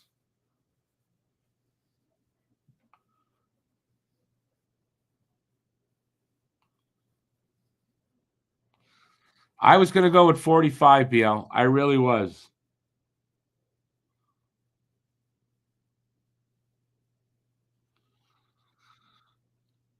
You're lying about what? That you're always right? Again, you're not. You lied about it, so you weren't right. Can't win that argument, dude.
Sorry, BL. I love the Bob Newhart, the Newhart show, but I don't remember that line. Now, the Newhart show was the one with um, what was his name and his other brother Daryl and his other brother Daryl. That's that one, right? And the one in Chicago was the Bob Newhart show. I liked them both, but preferred the older one. Larry, that's it. Larry and his brother Daryl and his other brother Daryl. Yeah, that's it.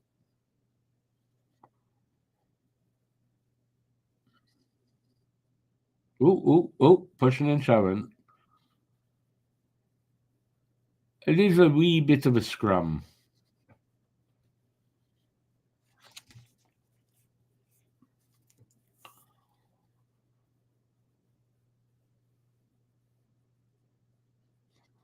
Suzanne Plachette was in the older one. She only made one appearance on the Newhart show. The very last scene in the very last episode. That's it. My name's Larry. This is my brother Daryl and my other brother Daryl.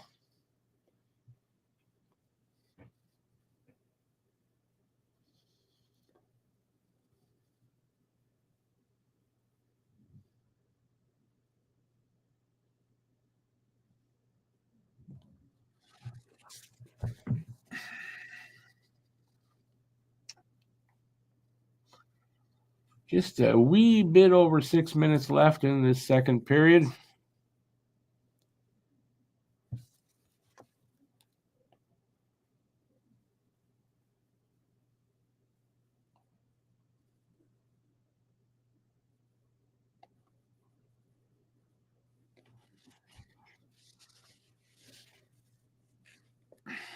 So what's this joke with the 7? I don't remember it.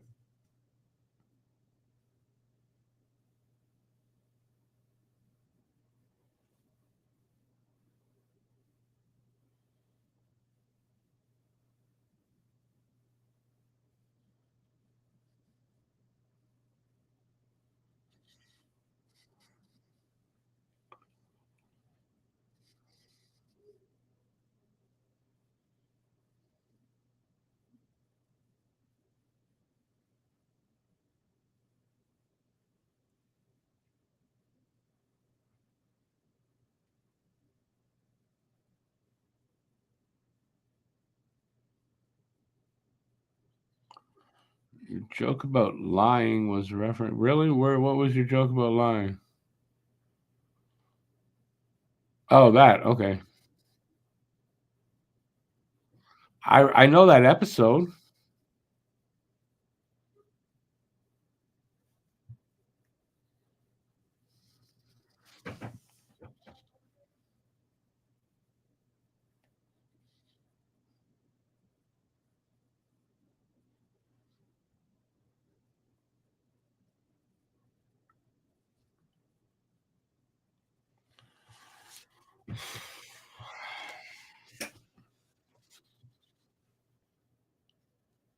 There just seems to be a lot of commercials tonight. More than normal for some reason. I don't know.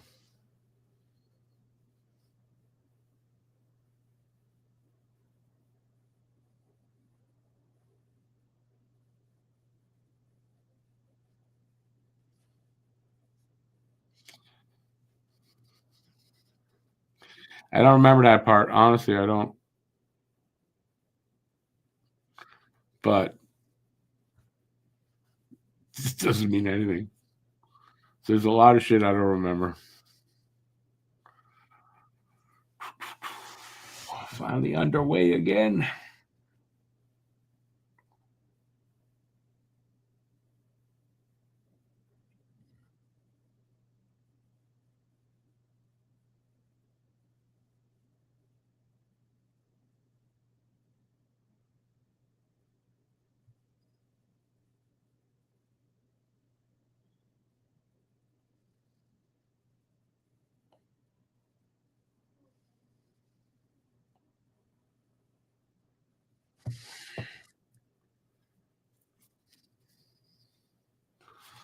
Icing call against Montreal.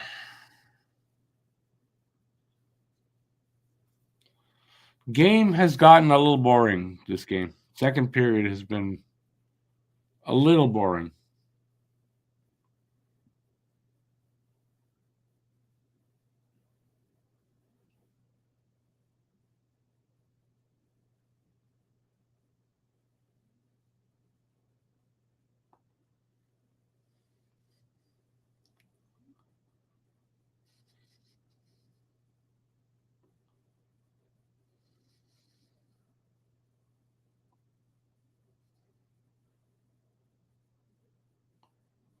What the hell's with this? They can't drop the puck? What the hell? Do the job, linesman.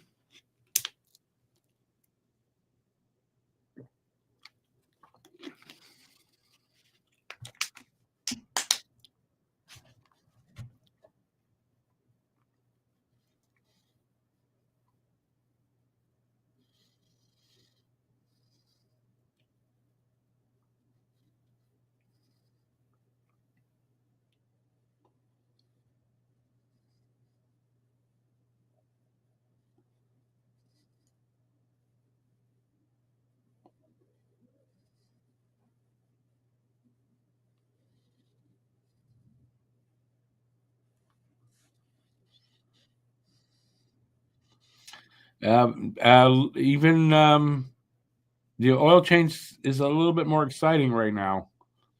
7. It's weird, eh? How this the second period just devolved into this whistle-filled, boring second period.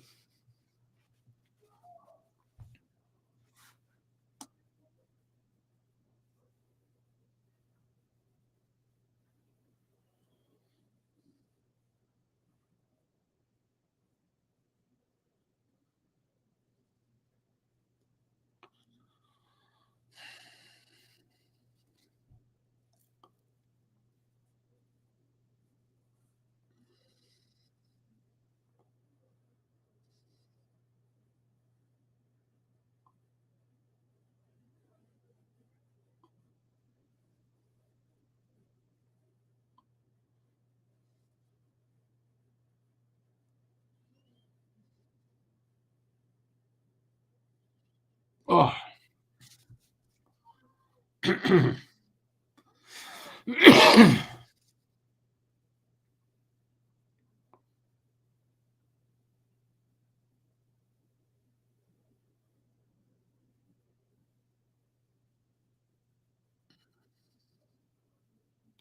It's almost over. 3 minutes, a little over.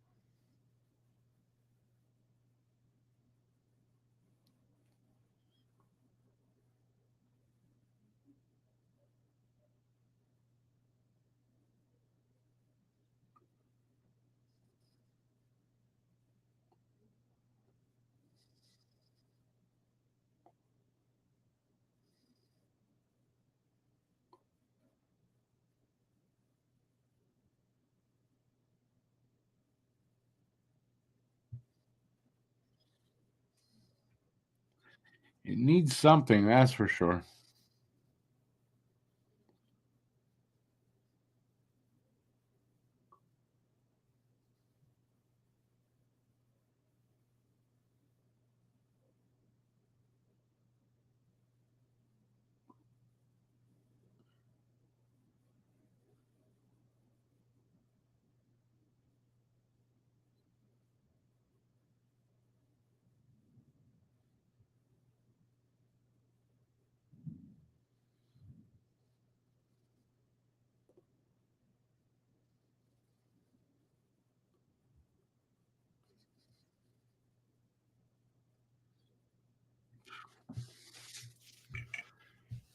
Monty almost had trouble with that one.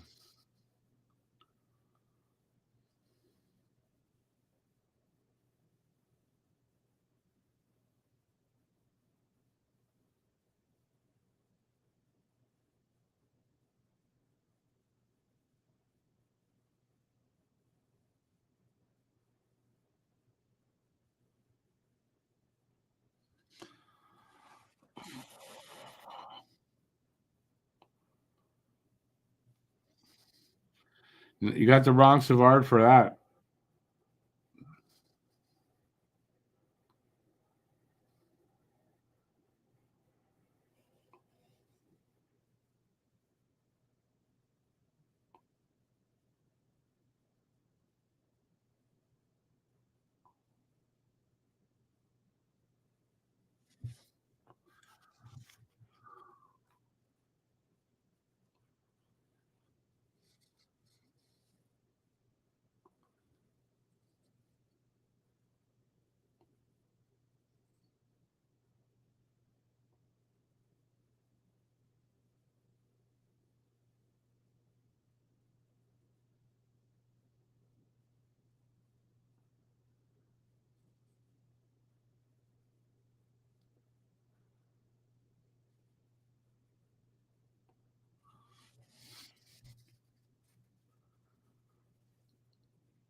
Savard, but why hate on Savard so much? What has he done to you?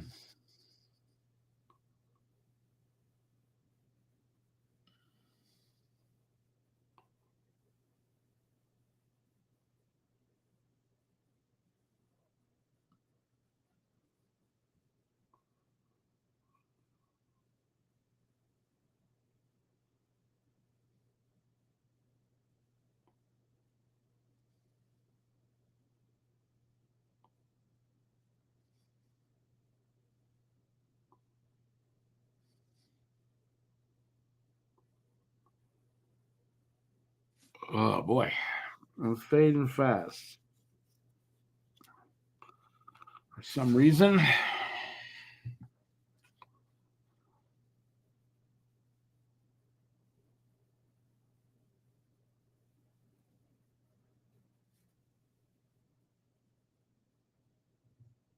$40 seconds left in this period.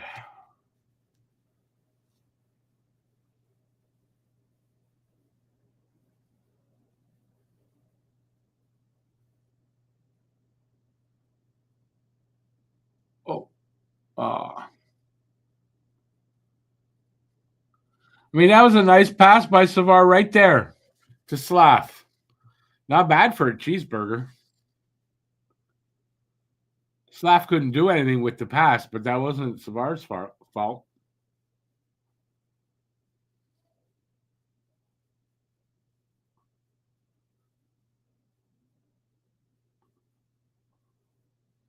And we are 2-2 after 2. Well, that sets up the third period. At least, hopefully, it could be a little more exciting because such a close game. So we will see. So we got that intermission here now. So you guys got to try to keep me awake by chatting with me here. So it'd be great.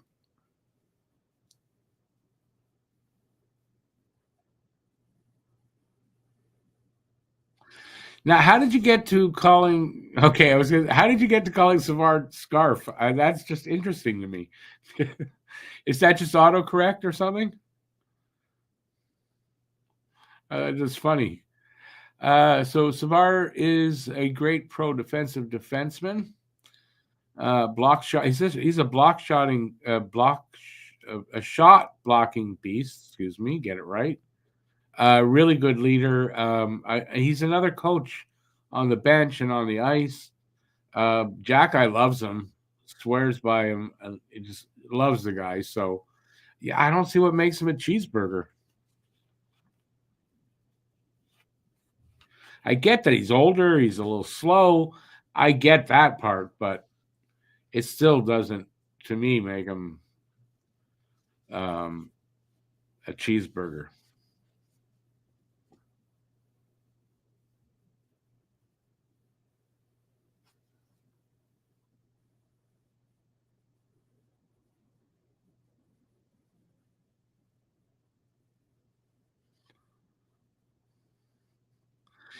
Johnny Cash, too much information.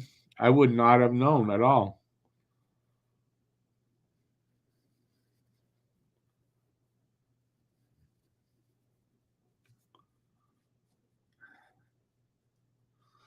All right, come on. You guys got to keep me awake here. I'm going to fall asleep on you. Wouldn't be the first time that I've fallen. I think I've fallen asleep on camera.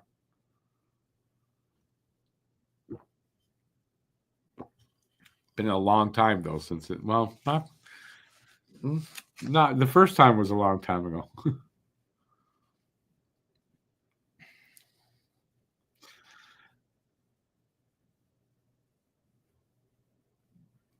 Vladdy Guerrero Jr. looking for 600 million plus.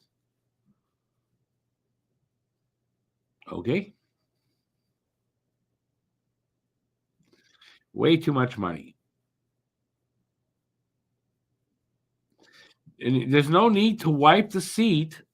First of all, excuse me, my nose got itchy. You don't have to wipe the seat if you lift it first. Then you don't have to wipe it.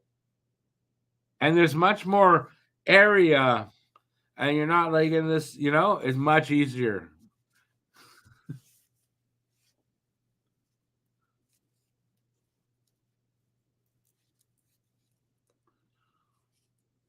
$600 million pesos, still a lot of money. But seriously, paying athletes that much that's crazy. That's too much money.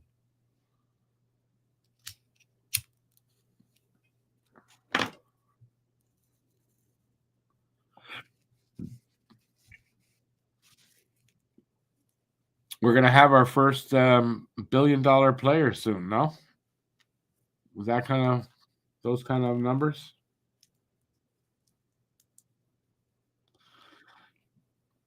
Yeah, the Tampa thing though. Tampa's not in reach for Montreal, or honestly for anybody that's a wild card and down. Tampa's out of reach at this point, I think.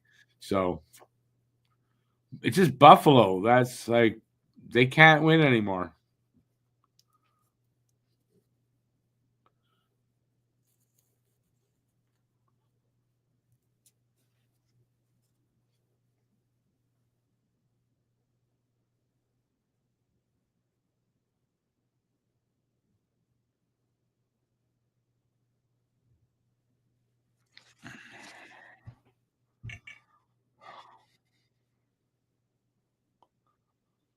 Yeah, 40 million for how many years too, right? So yeah, that's nothing nowadays.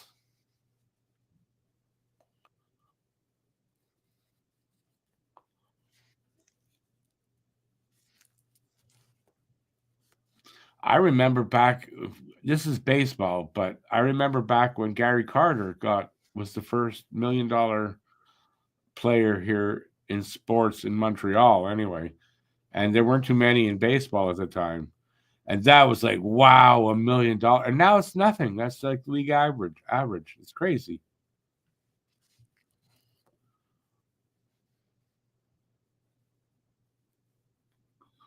My uncle, so I'm related. If you in Montreal, you know this. If you not, you might not know who these people are.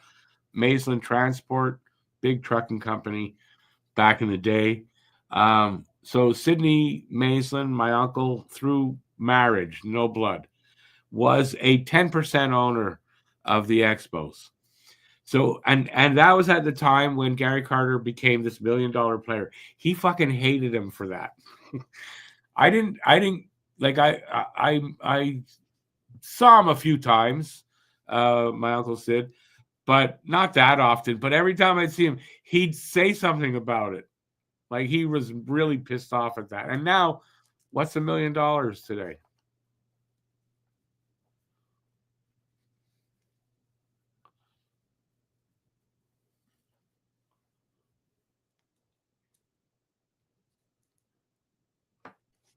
Yeah, 100 million a season. That's insanity. I'm sorry, but nobody's worth that kind of money for sports. Nobody. Saturday, Johnny Cash. Yes, it's weird because I mean it's Calgary. I don't know why, but I guess they're getting a 5 o'clock start because of it's Saturday, so they got games all through the day. That's the only thing I can figure. But yeah, it's a 7 p.m. start, and then it's Tuesday and Wednesday, 10 and 10:30. So games from hell. I hate those start times, but what are you gonna do? Last two of the season. Would the Oilers trade Kane? Would they come? I don't know. I'm trying to rhyme something with that. They could, and they would. I mean, the rumor is that they're trying to. I read that somewhere. If McDavid resigns for 8 years, 160 million, that wouldn't put him in the top 100 in North American sport. I probably, but again, I mean, that's just too much money. I'm sorry. There's a limit. It's too much money. Am I jealous? Of course I'm jealous. But I mean it's a limit. It makes it cost too much to be able to go to the games. Kane won't play until the playoffs. I only heard that something about the Oilers might be trying to trade him.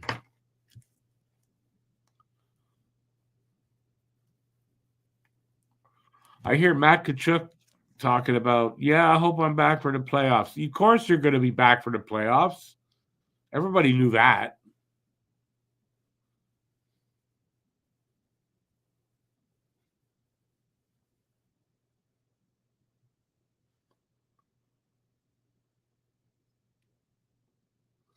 Oh, I see. Seven's a bit of a grammar Nazi. Don't be a grammar Nazi. I'm a grammar Nazi. I learned not to be one. People don't like it for so, but believe me, it gets to me too when people make a lot of mistakes. But I'm used to it now, and I don't complain anymore. It's just that I read things the way people write them. So if you make spelling mistakes or you say the wrong there or to, I read it that way, and sucks to be you. Yeah, BL, the fans are the big losers for those big salaries. I get they need to make good money. I get that. I don't mind going, but when you get to those kind of numbers, I'm sorry, it just hurts the fans more than anything. If you ask me, in my opinion, but I'm an old guy, so maybe I'm wrong. I don't think I'm wrong.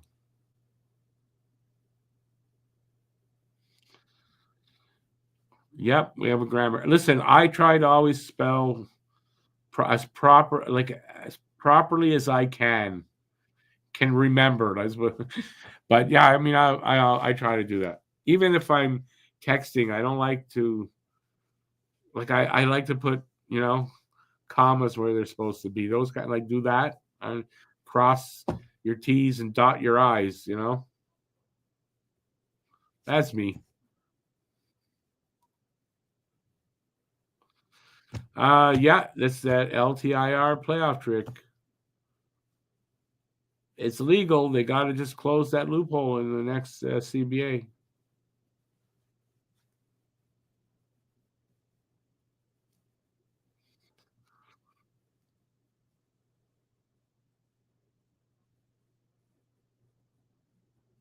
Not seven. I don't think you mean harm. Just saying, don't. It's not. People don't like it. That's all. When I first started working online and doing it, I was like that, and I got in a lot of shit doing that. So I stopped doing that. That's all.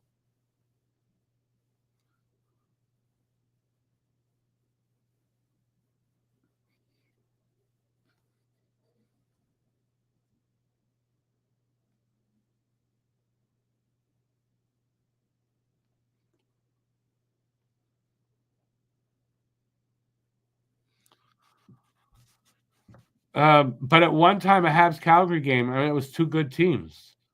Now it's not as much that. Although, listen, Calgary's got Dustin Wolf in net. From what I haven't really seen him play, I don't think. But I mean, he's like the fourth. I think fourth in the Calder um, race. Trade deadline is always at 3 p.m. They let at 3 p.m. they close off, like you can't send anything in after that. But at 3 p.m. there's still tons of trades that have been sent to the league, and it takes a while for them to go through it all.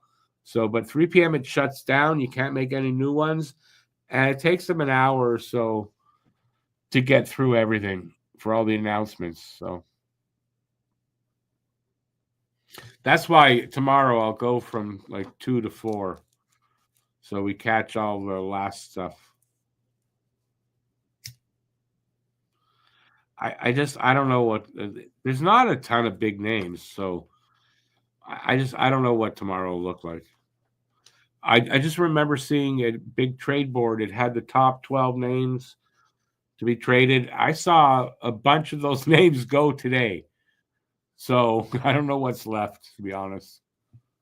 I know there's guys left, but there's not as many as there were today. Yeah, problem is BL. I traded him and he wouldn't go. He didn't go. So he's still here.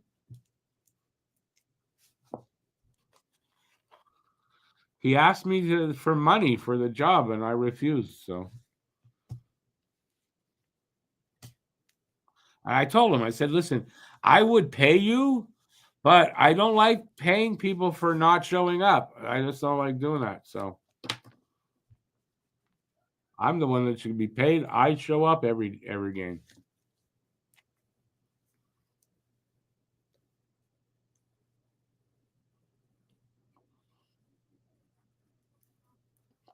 So weird. The guy talking with Arpin there, man, does he ever look like my cousin? But my cousin's older than that now. But does he ever look like I could look at him and go, that's my cousin Cliff? No, it's not.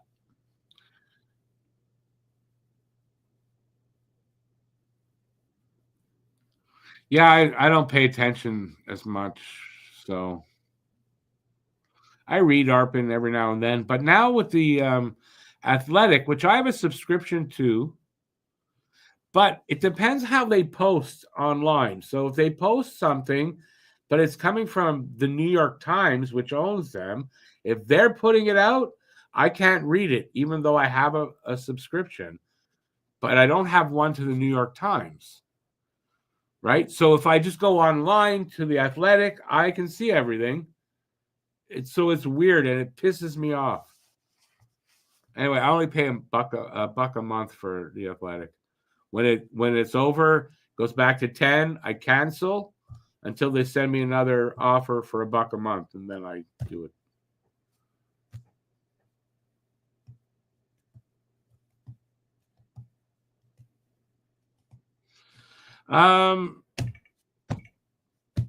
Yeah, listen, if someone knows Ghislaine's email and all that, send him a message. I don't know.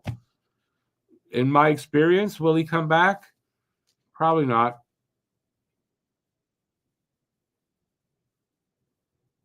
At least not for a while.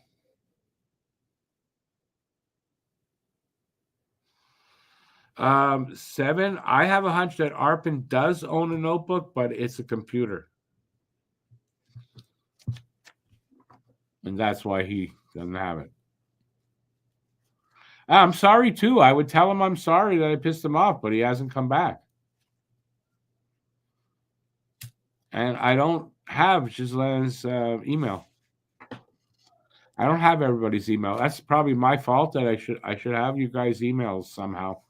Most channels, they farm the emails to send stuff out that way, like to let people know, oh, I've got a new video out, and they send it to your email. I don't do that. I probably should, but I don't. I'm sure there's a lot of things I probably should do that I don't do. And believe me, I could use making more money, but I just don't do it.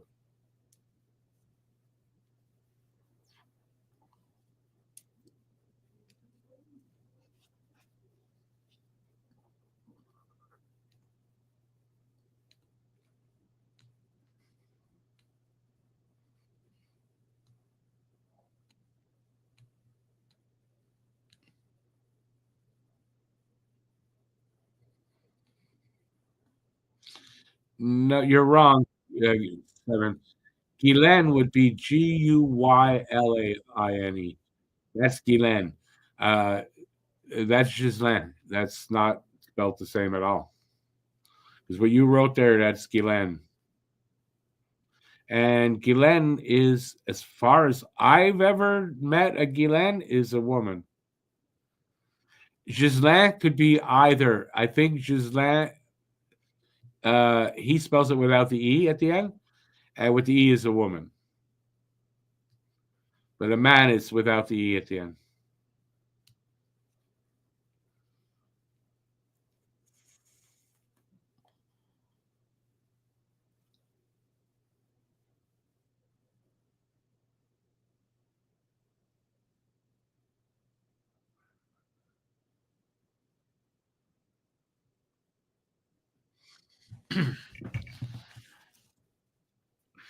I mean, he'll come back one day. I saw how long I really couldn't tell you. They're about back for the third here.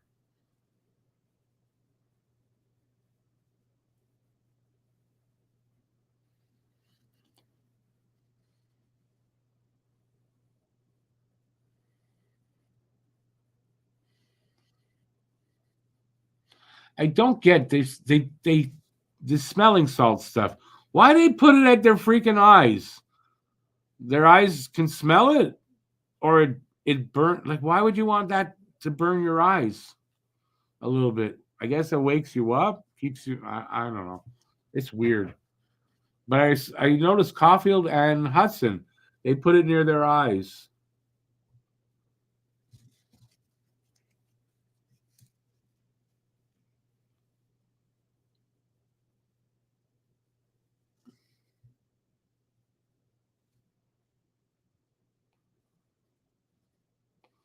So we are 2-2 tie. This period is going to, well, maybe not. I mean, it could go to overtime.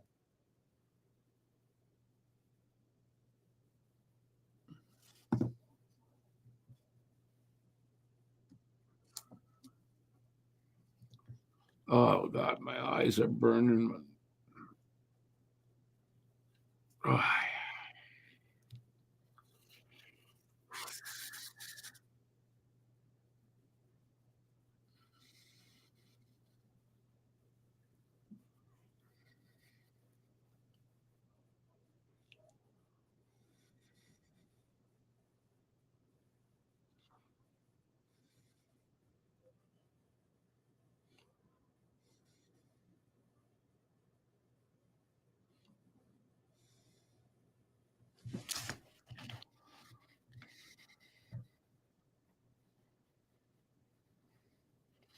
So maybe it's not smelling salts, but what the hell is it that they're doing?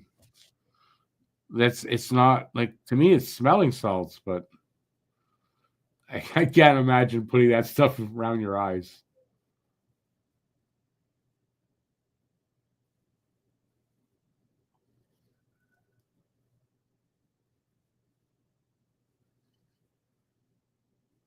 Maybe when they drink beer, they also stick it up their ass to drink it, like some people do, but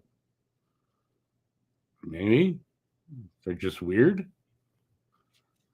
Maybe it's not smelling salts, but it's something similar.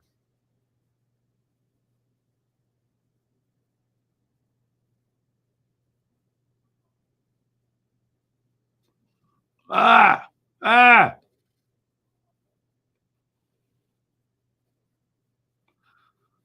Yeah. Is that Suzuki just drew a penalty? He got tripped going around for the wraparound. And boy, that wraparound bounced funny.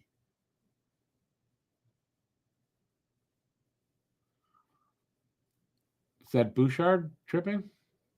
Yep.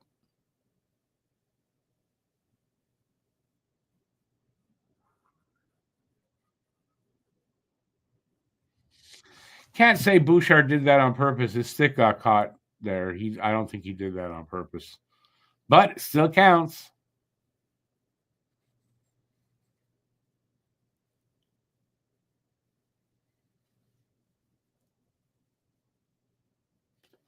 I think the reason Devo can't hit the net is because he can't his shot accuracy is no good. And I never seen Devo doing it. I swear, I've only seen Caufield and now Hudson do that.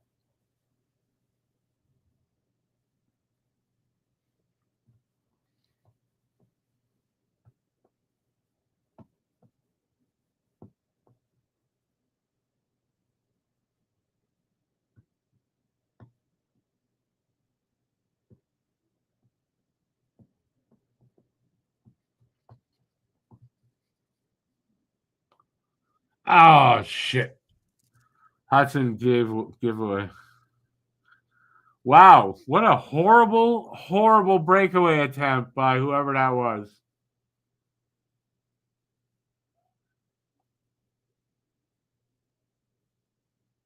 Yanmark.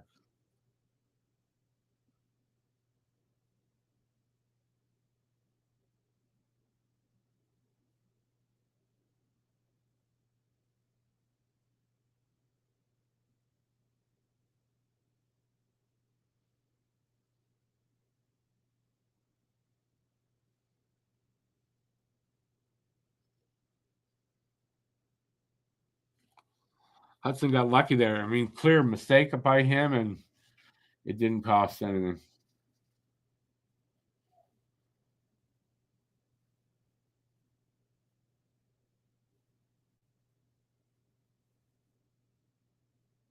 Oh,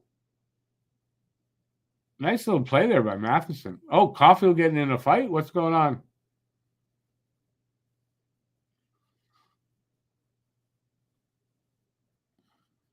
Who's that number 51? He has to go down next time he's on the ice for trying to fight with Caufield.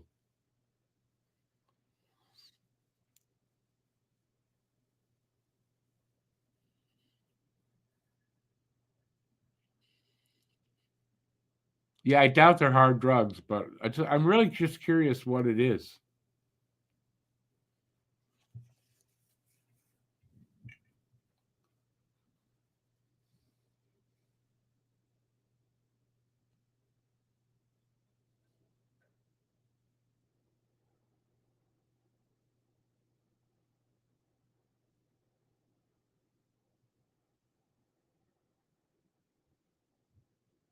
Oh, that was so close to going in. My God.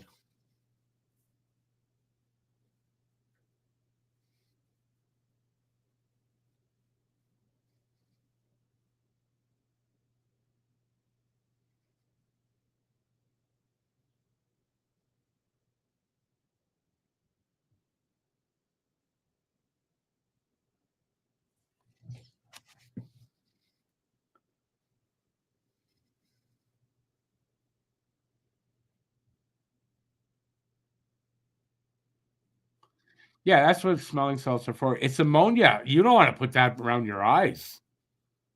That's gonna burn your eyes, and I can't. So it can't be smelling salts. It must be something else. So it looks like that.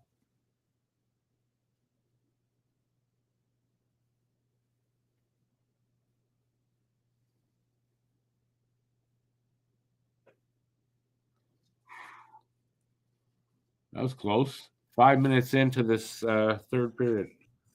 Water right here.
Yeah, it must not be that, you guys. I'm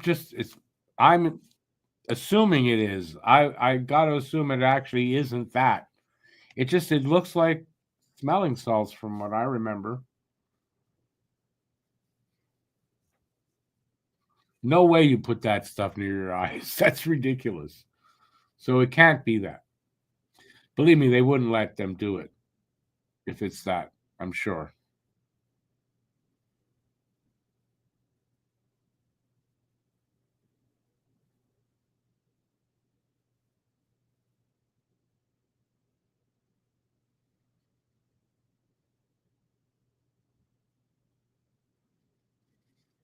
Oh,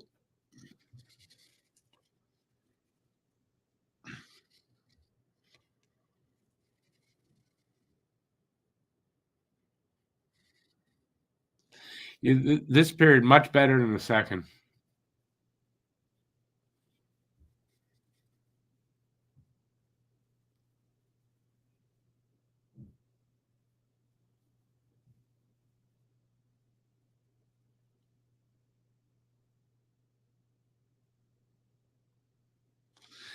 Gotta say, I'm feeling like next goal is going to win the game.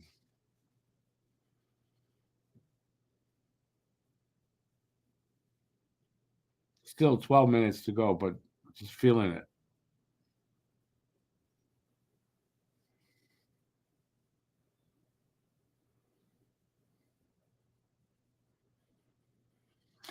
Hey there, Norman. It is tied up at 2 with like 12 minutes to go in the game. Well, in the third.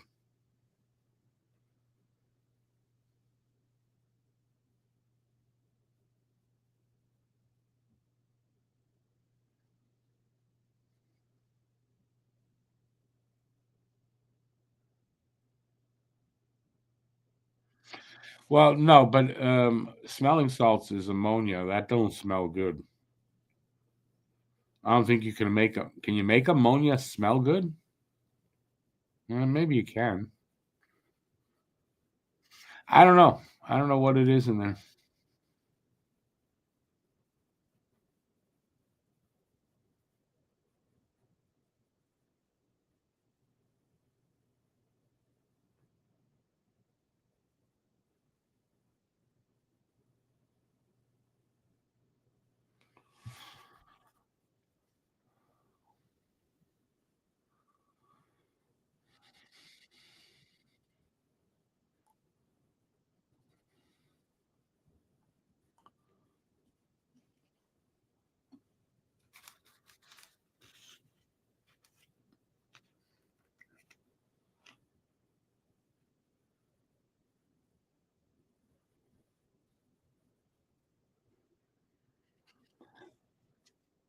Even more so, why I don't know why they're putting it near their eyes.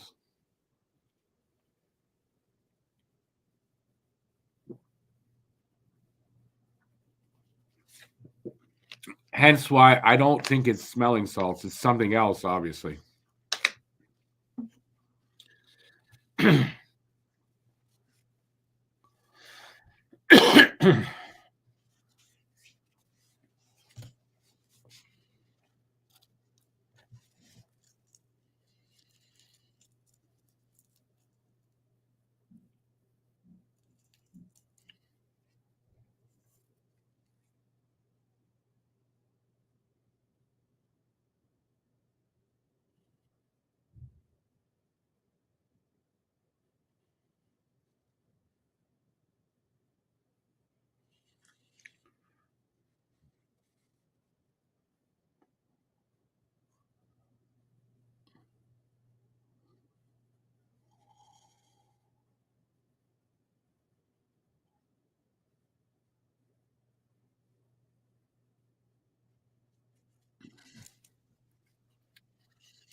That was a good save by Monty there.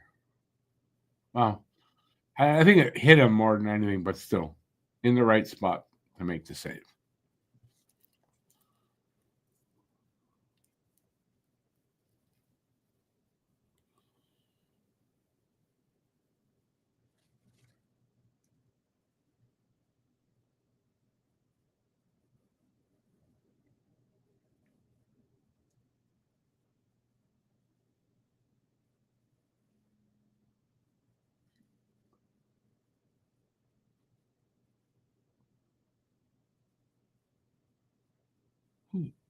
Who's offside?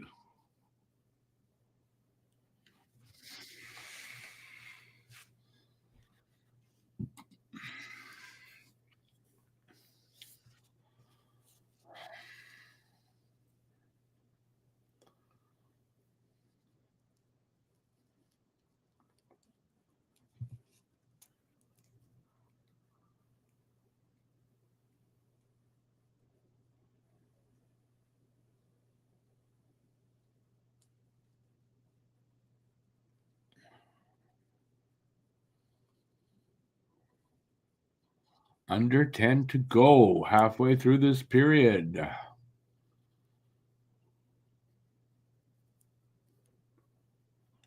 27-23, by the way, shots on goal. Edmonton's up on that, and it's a 2-2 tie.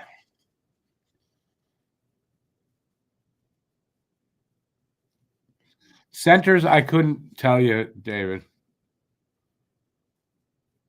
I don't think any of the guys that the main ones on the board are anything Montreal's interested in. It would be making a hockey trade with a team for a young guy that, isn't getting the right opportunity. They don't have room for something like that, I think.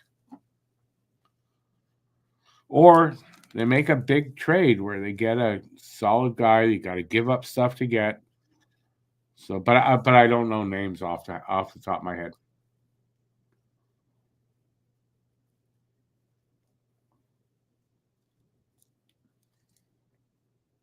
We'll try to have some answers tomorrow during the day on the streams and see if we can figure it out or if Montreal even does anything.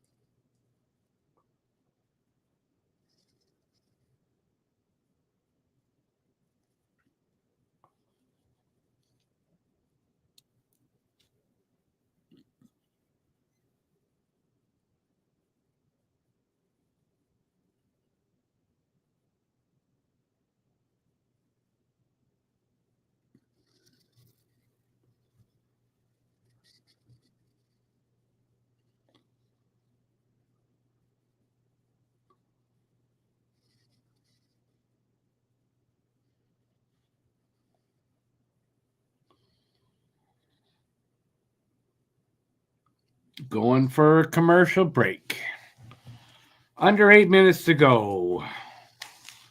Yeah, really feeling next goal is going to win this game. Let's just hope it's a Habs goal. Would be super awesome for them to go 6 in a row.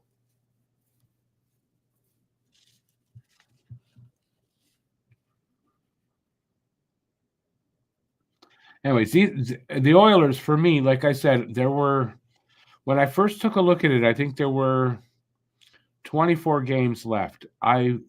For me, there were 16 games that were winnable for them, and then 8 games that were harder. They could have won some of them, but this was one of the games I didn't know.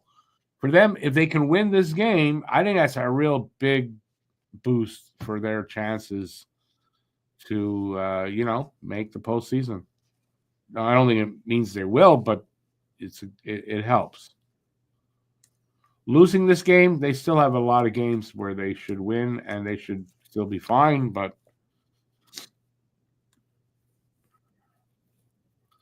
it's a big 2 points on the table for them right now.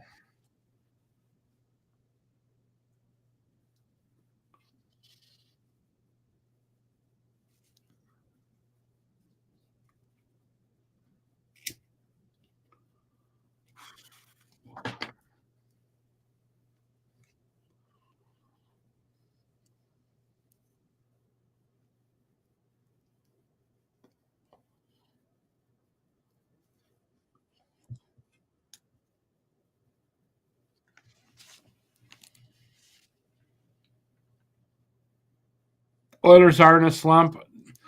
They can lose this game and it's not going to affect their standings right now. But you're right.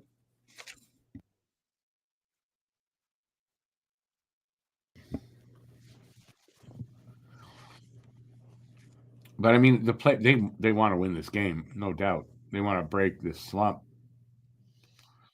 And the Habs, they want to keep rolling.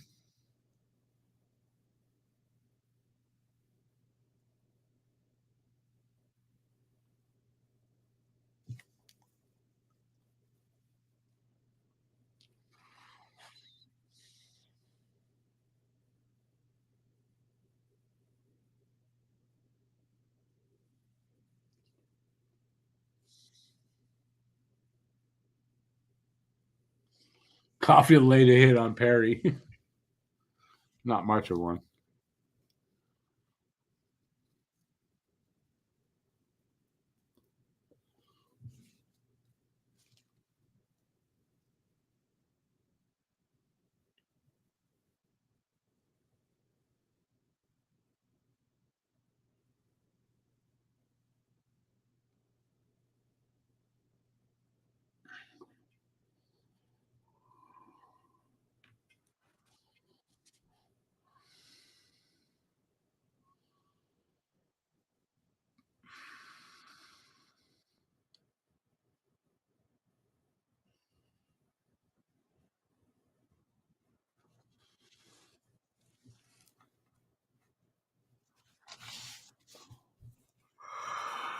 Oh, ay, ay, ay.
5.5 to go.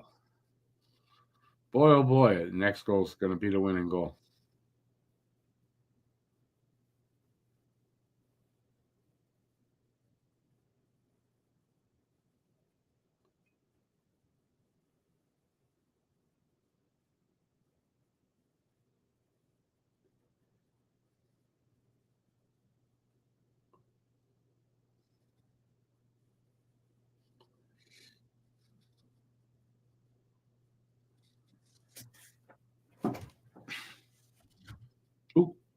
Ooh. Oh, how'd they not score there? Wide open net. They didn't score there. How? I don't know. I thought it was over there.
Galley, go.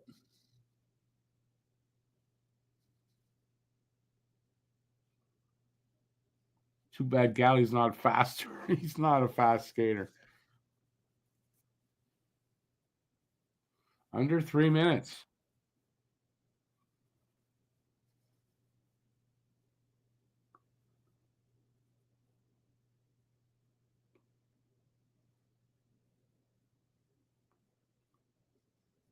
Come on.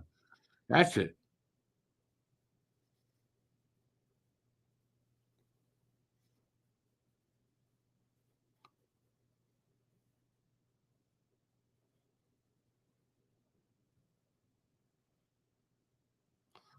Icing against Edmonton.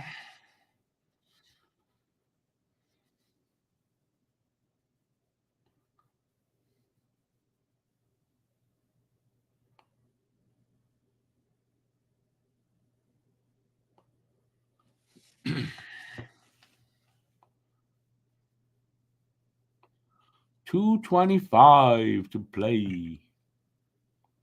2-2 tied. Right down to the wire.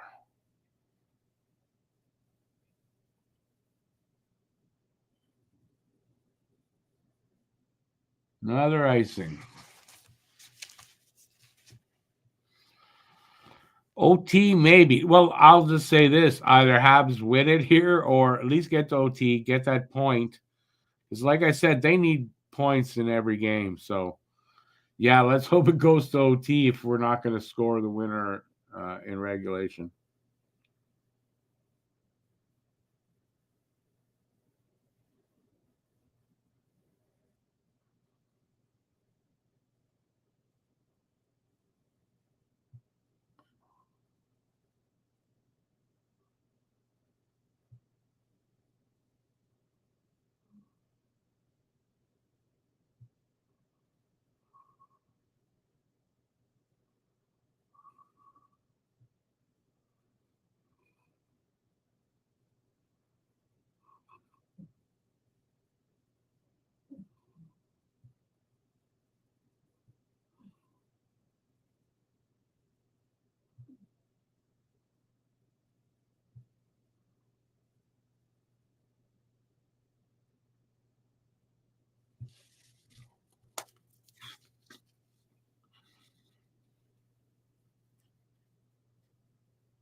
Last minute.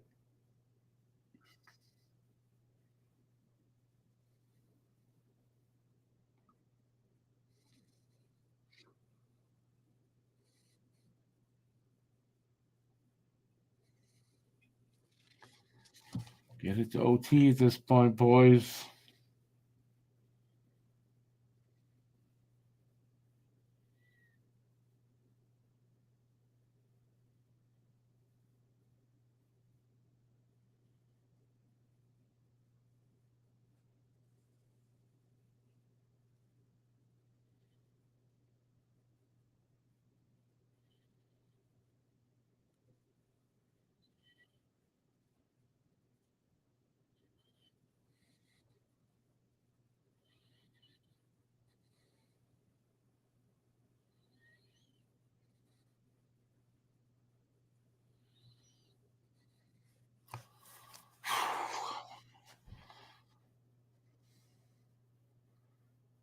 Did that hit Annie in the face? It did.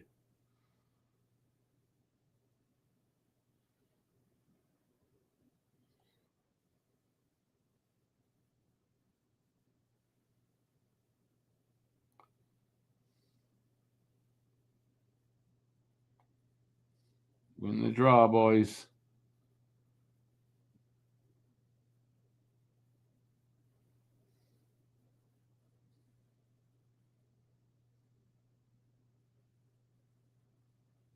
Yep, going overtime.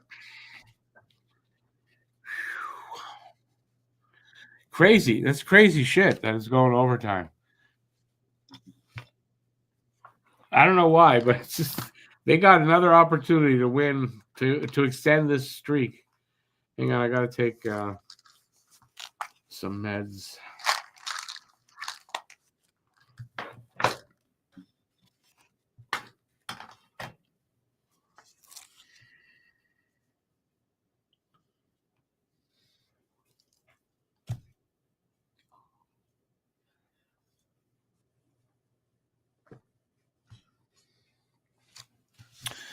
All right, that's a good question. So who in OT? Elliot says Caufield in OT. Who for me?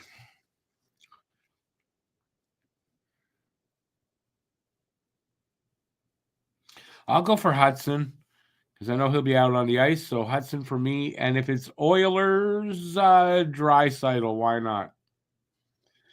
Bubble T. I don't know. Evans might not get out there necessarily. He might not. For me, I'm just looking at guys that I know will be out there early.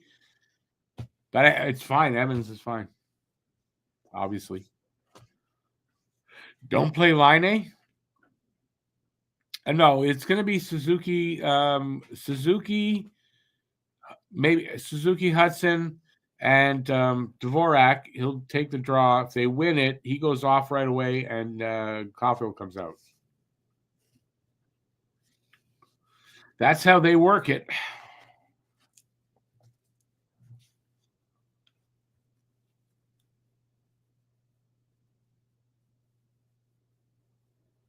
True, Armia scored. That could be his last goal as a Hab.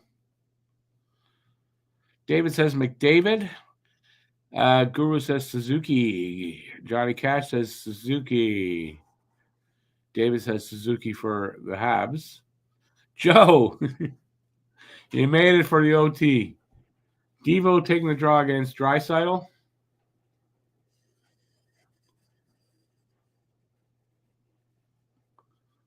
And they win it. Devo will go off, and on will come. It's Carrier out there. On will come Caufield. Well, that's interesting having Carrier out there.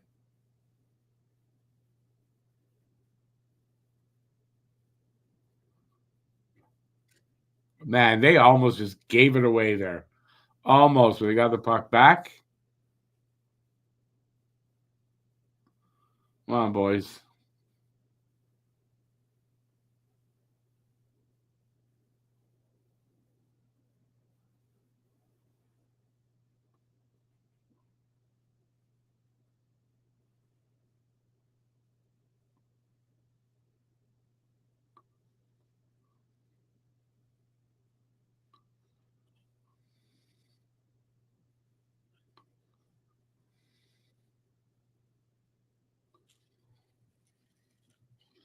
Hudson with it.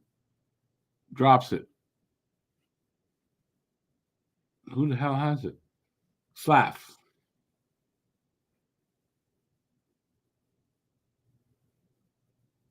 Hudson with it.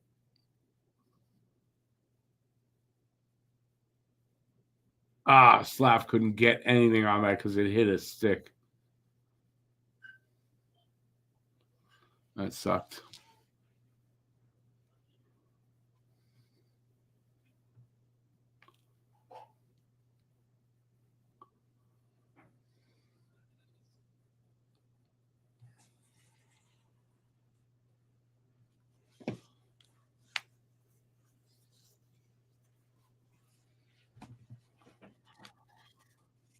Timeout.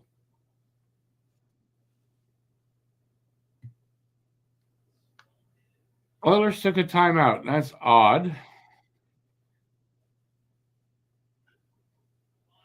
Oh, they're just trying to give Draisaitl and McDavid some time.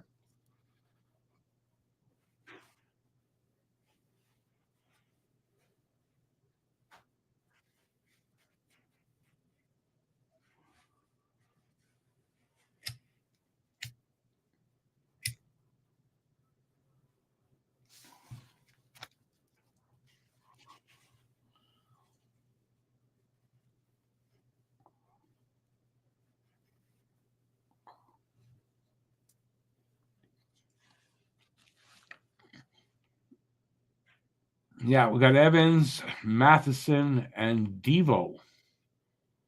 Now, that's an odd group, though.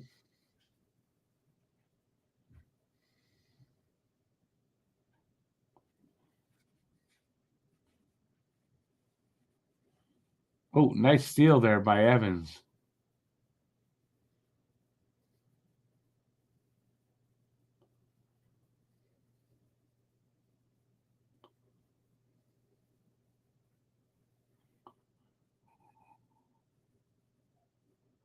Matheson lost the puck. Oh, picked up by Devo.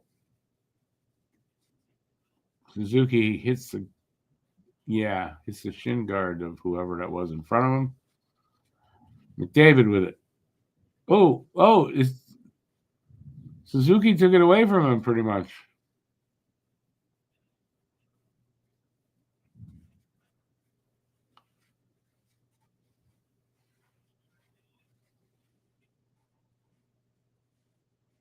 Halfway through the OT, Matheson shot, Skinner to save.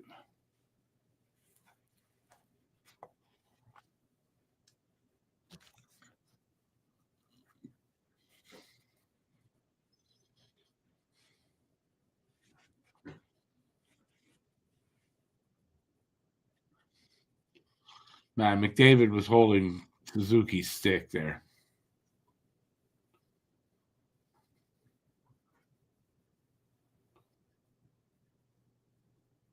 That could have been a penalty there.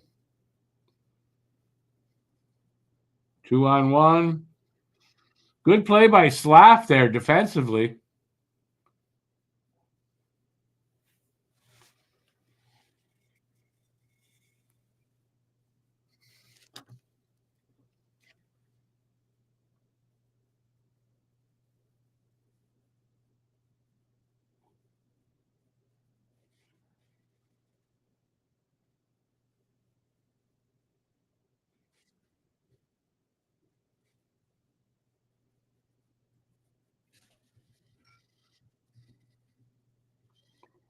.140 left here in OT.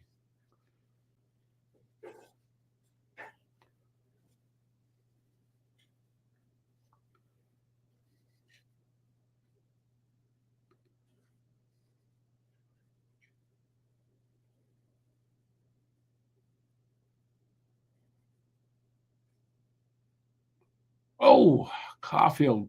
That was close. Come on. Don't give it up here.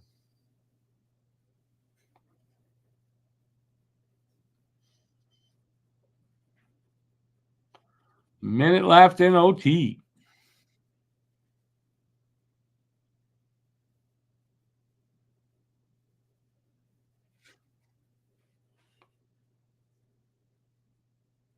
2-on-1 the other way. Ah, oh,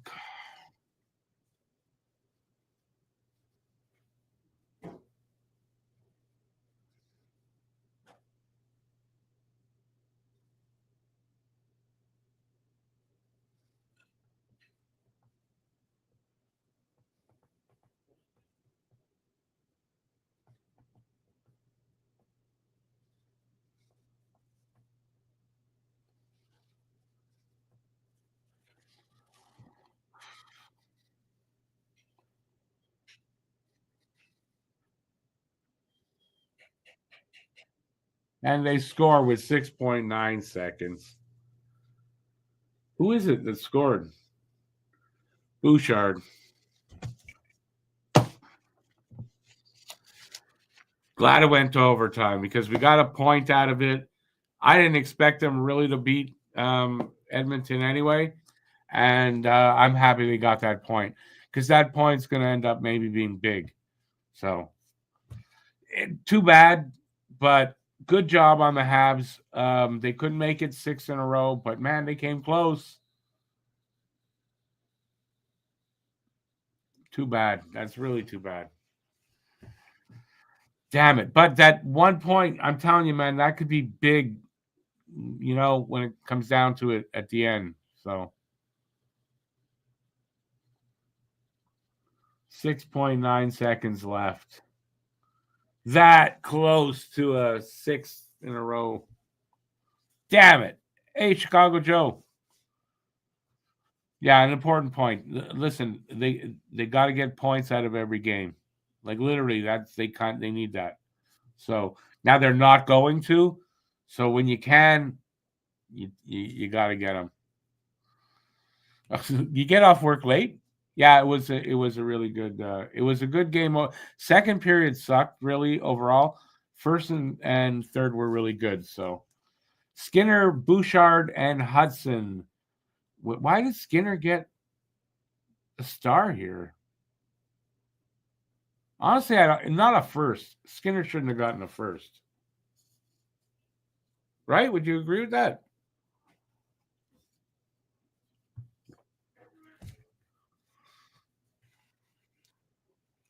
Let me just shut this down. I can take these off. All right, yeah, it's pretty late. I'm not going to stick around either. Tomorrow, don't forget, tomorrow I'm on the air about 10 o'clock in the morning. Well, 10 o'clock in the morning. Hopefully there'll be stuff to talk about and trades and signings and stuff happening. And then in the afternoon, so please, if you can, come join and we'll talk about what's going on. And other than that, thanks everybody for being here. Really do appreciate it. Till next time, stay safe out there. Peace out. Have a great rest of it. Well, day's almost over. 17 minutes left. Ciao, everybody. Yeah, I'm tired. Thanks for watching. If you like this, give a thumbs up, leave a comment, and please share this video.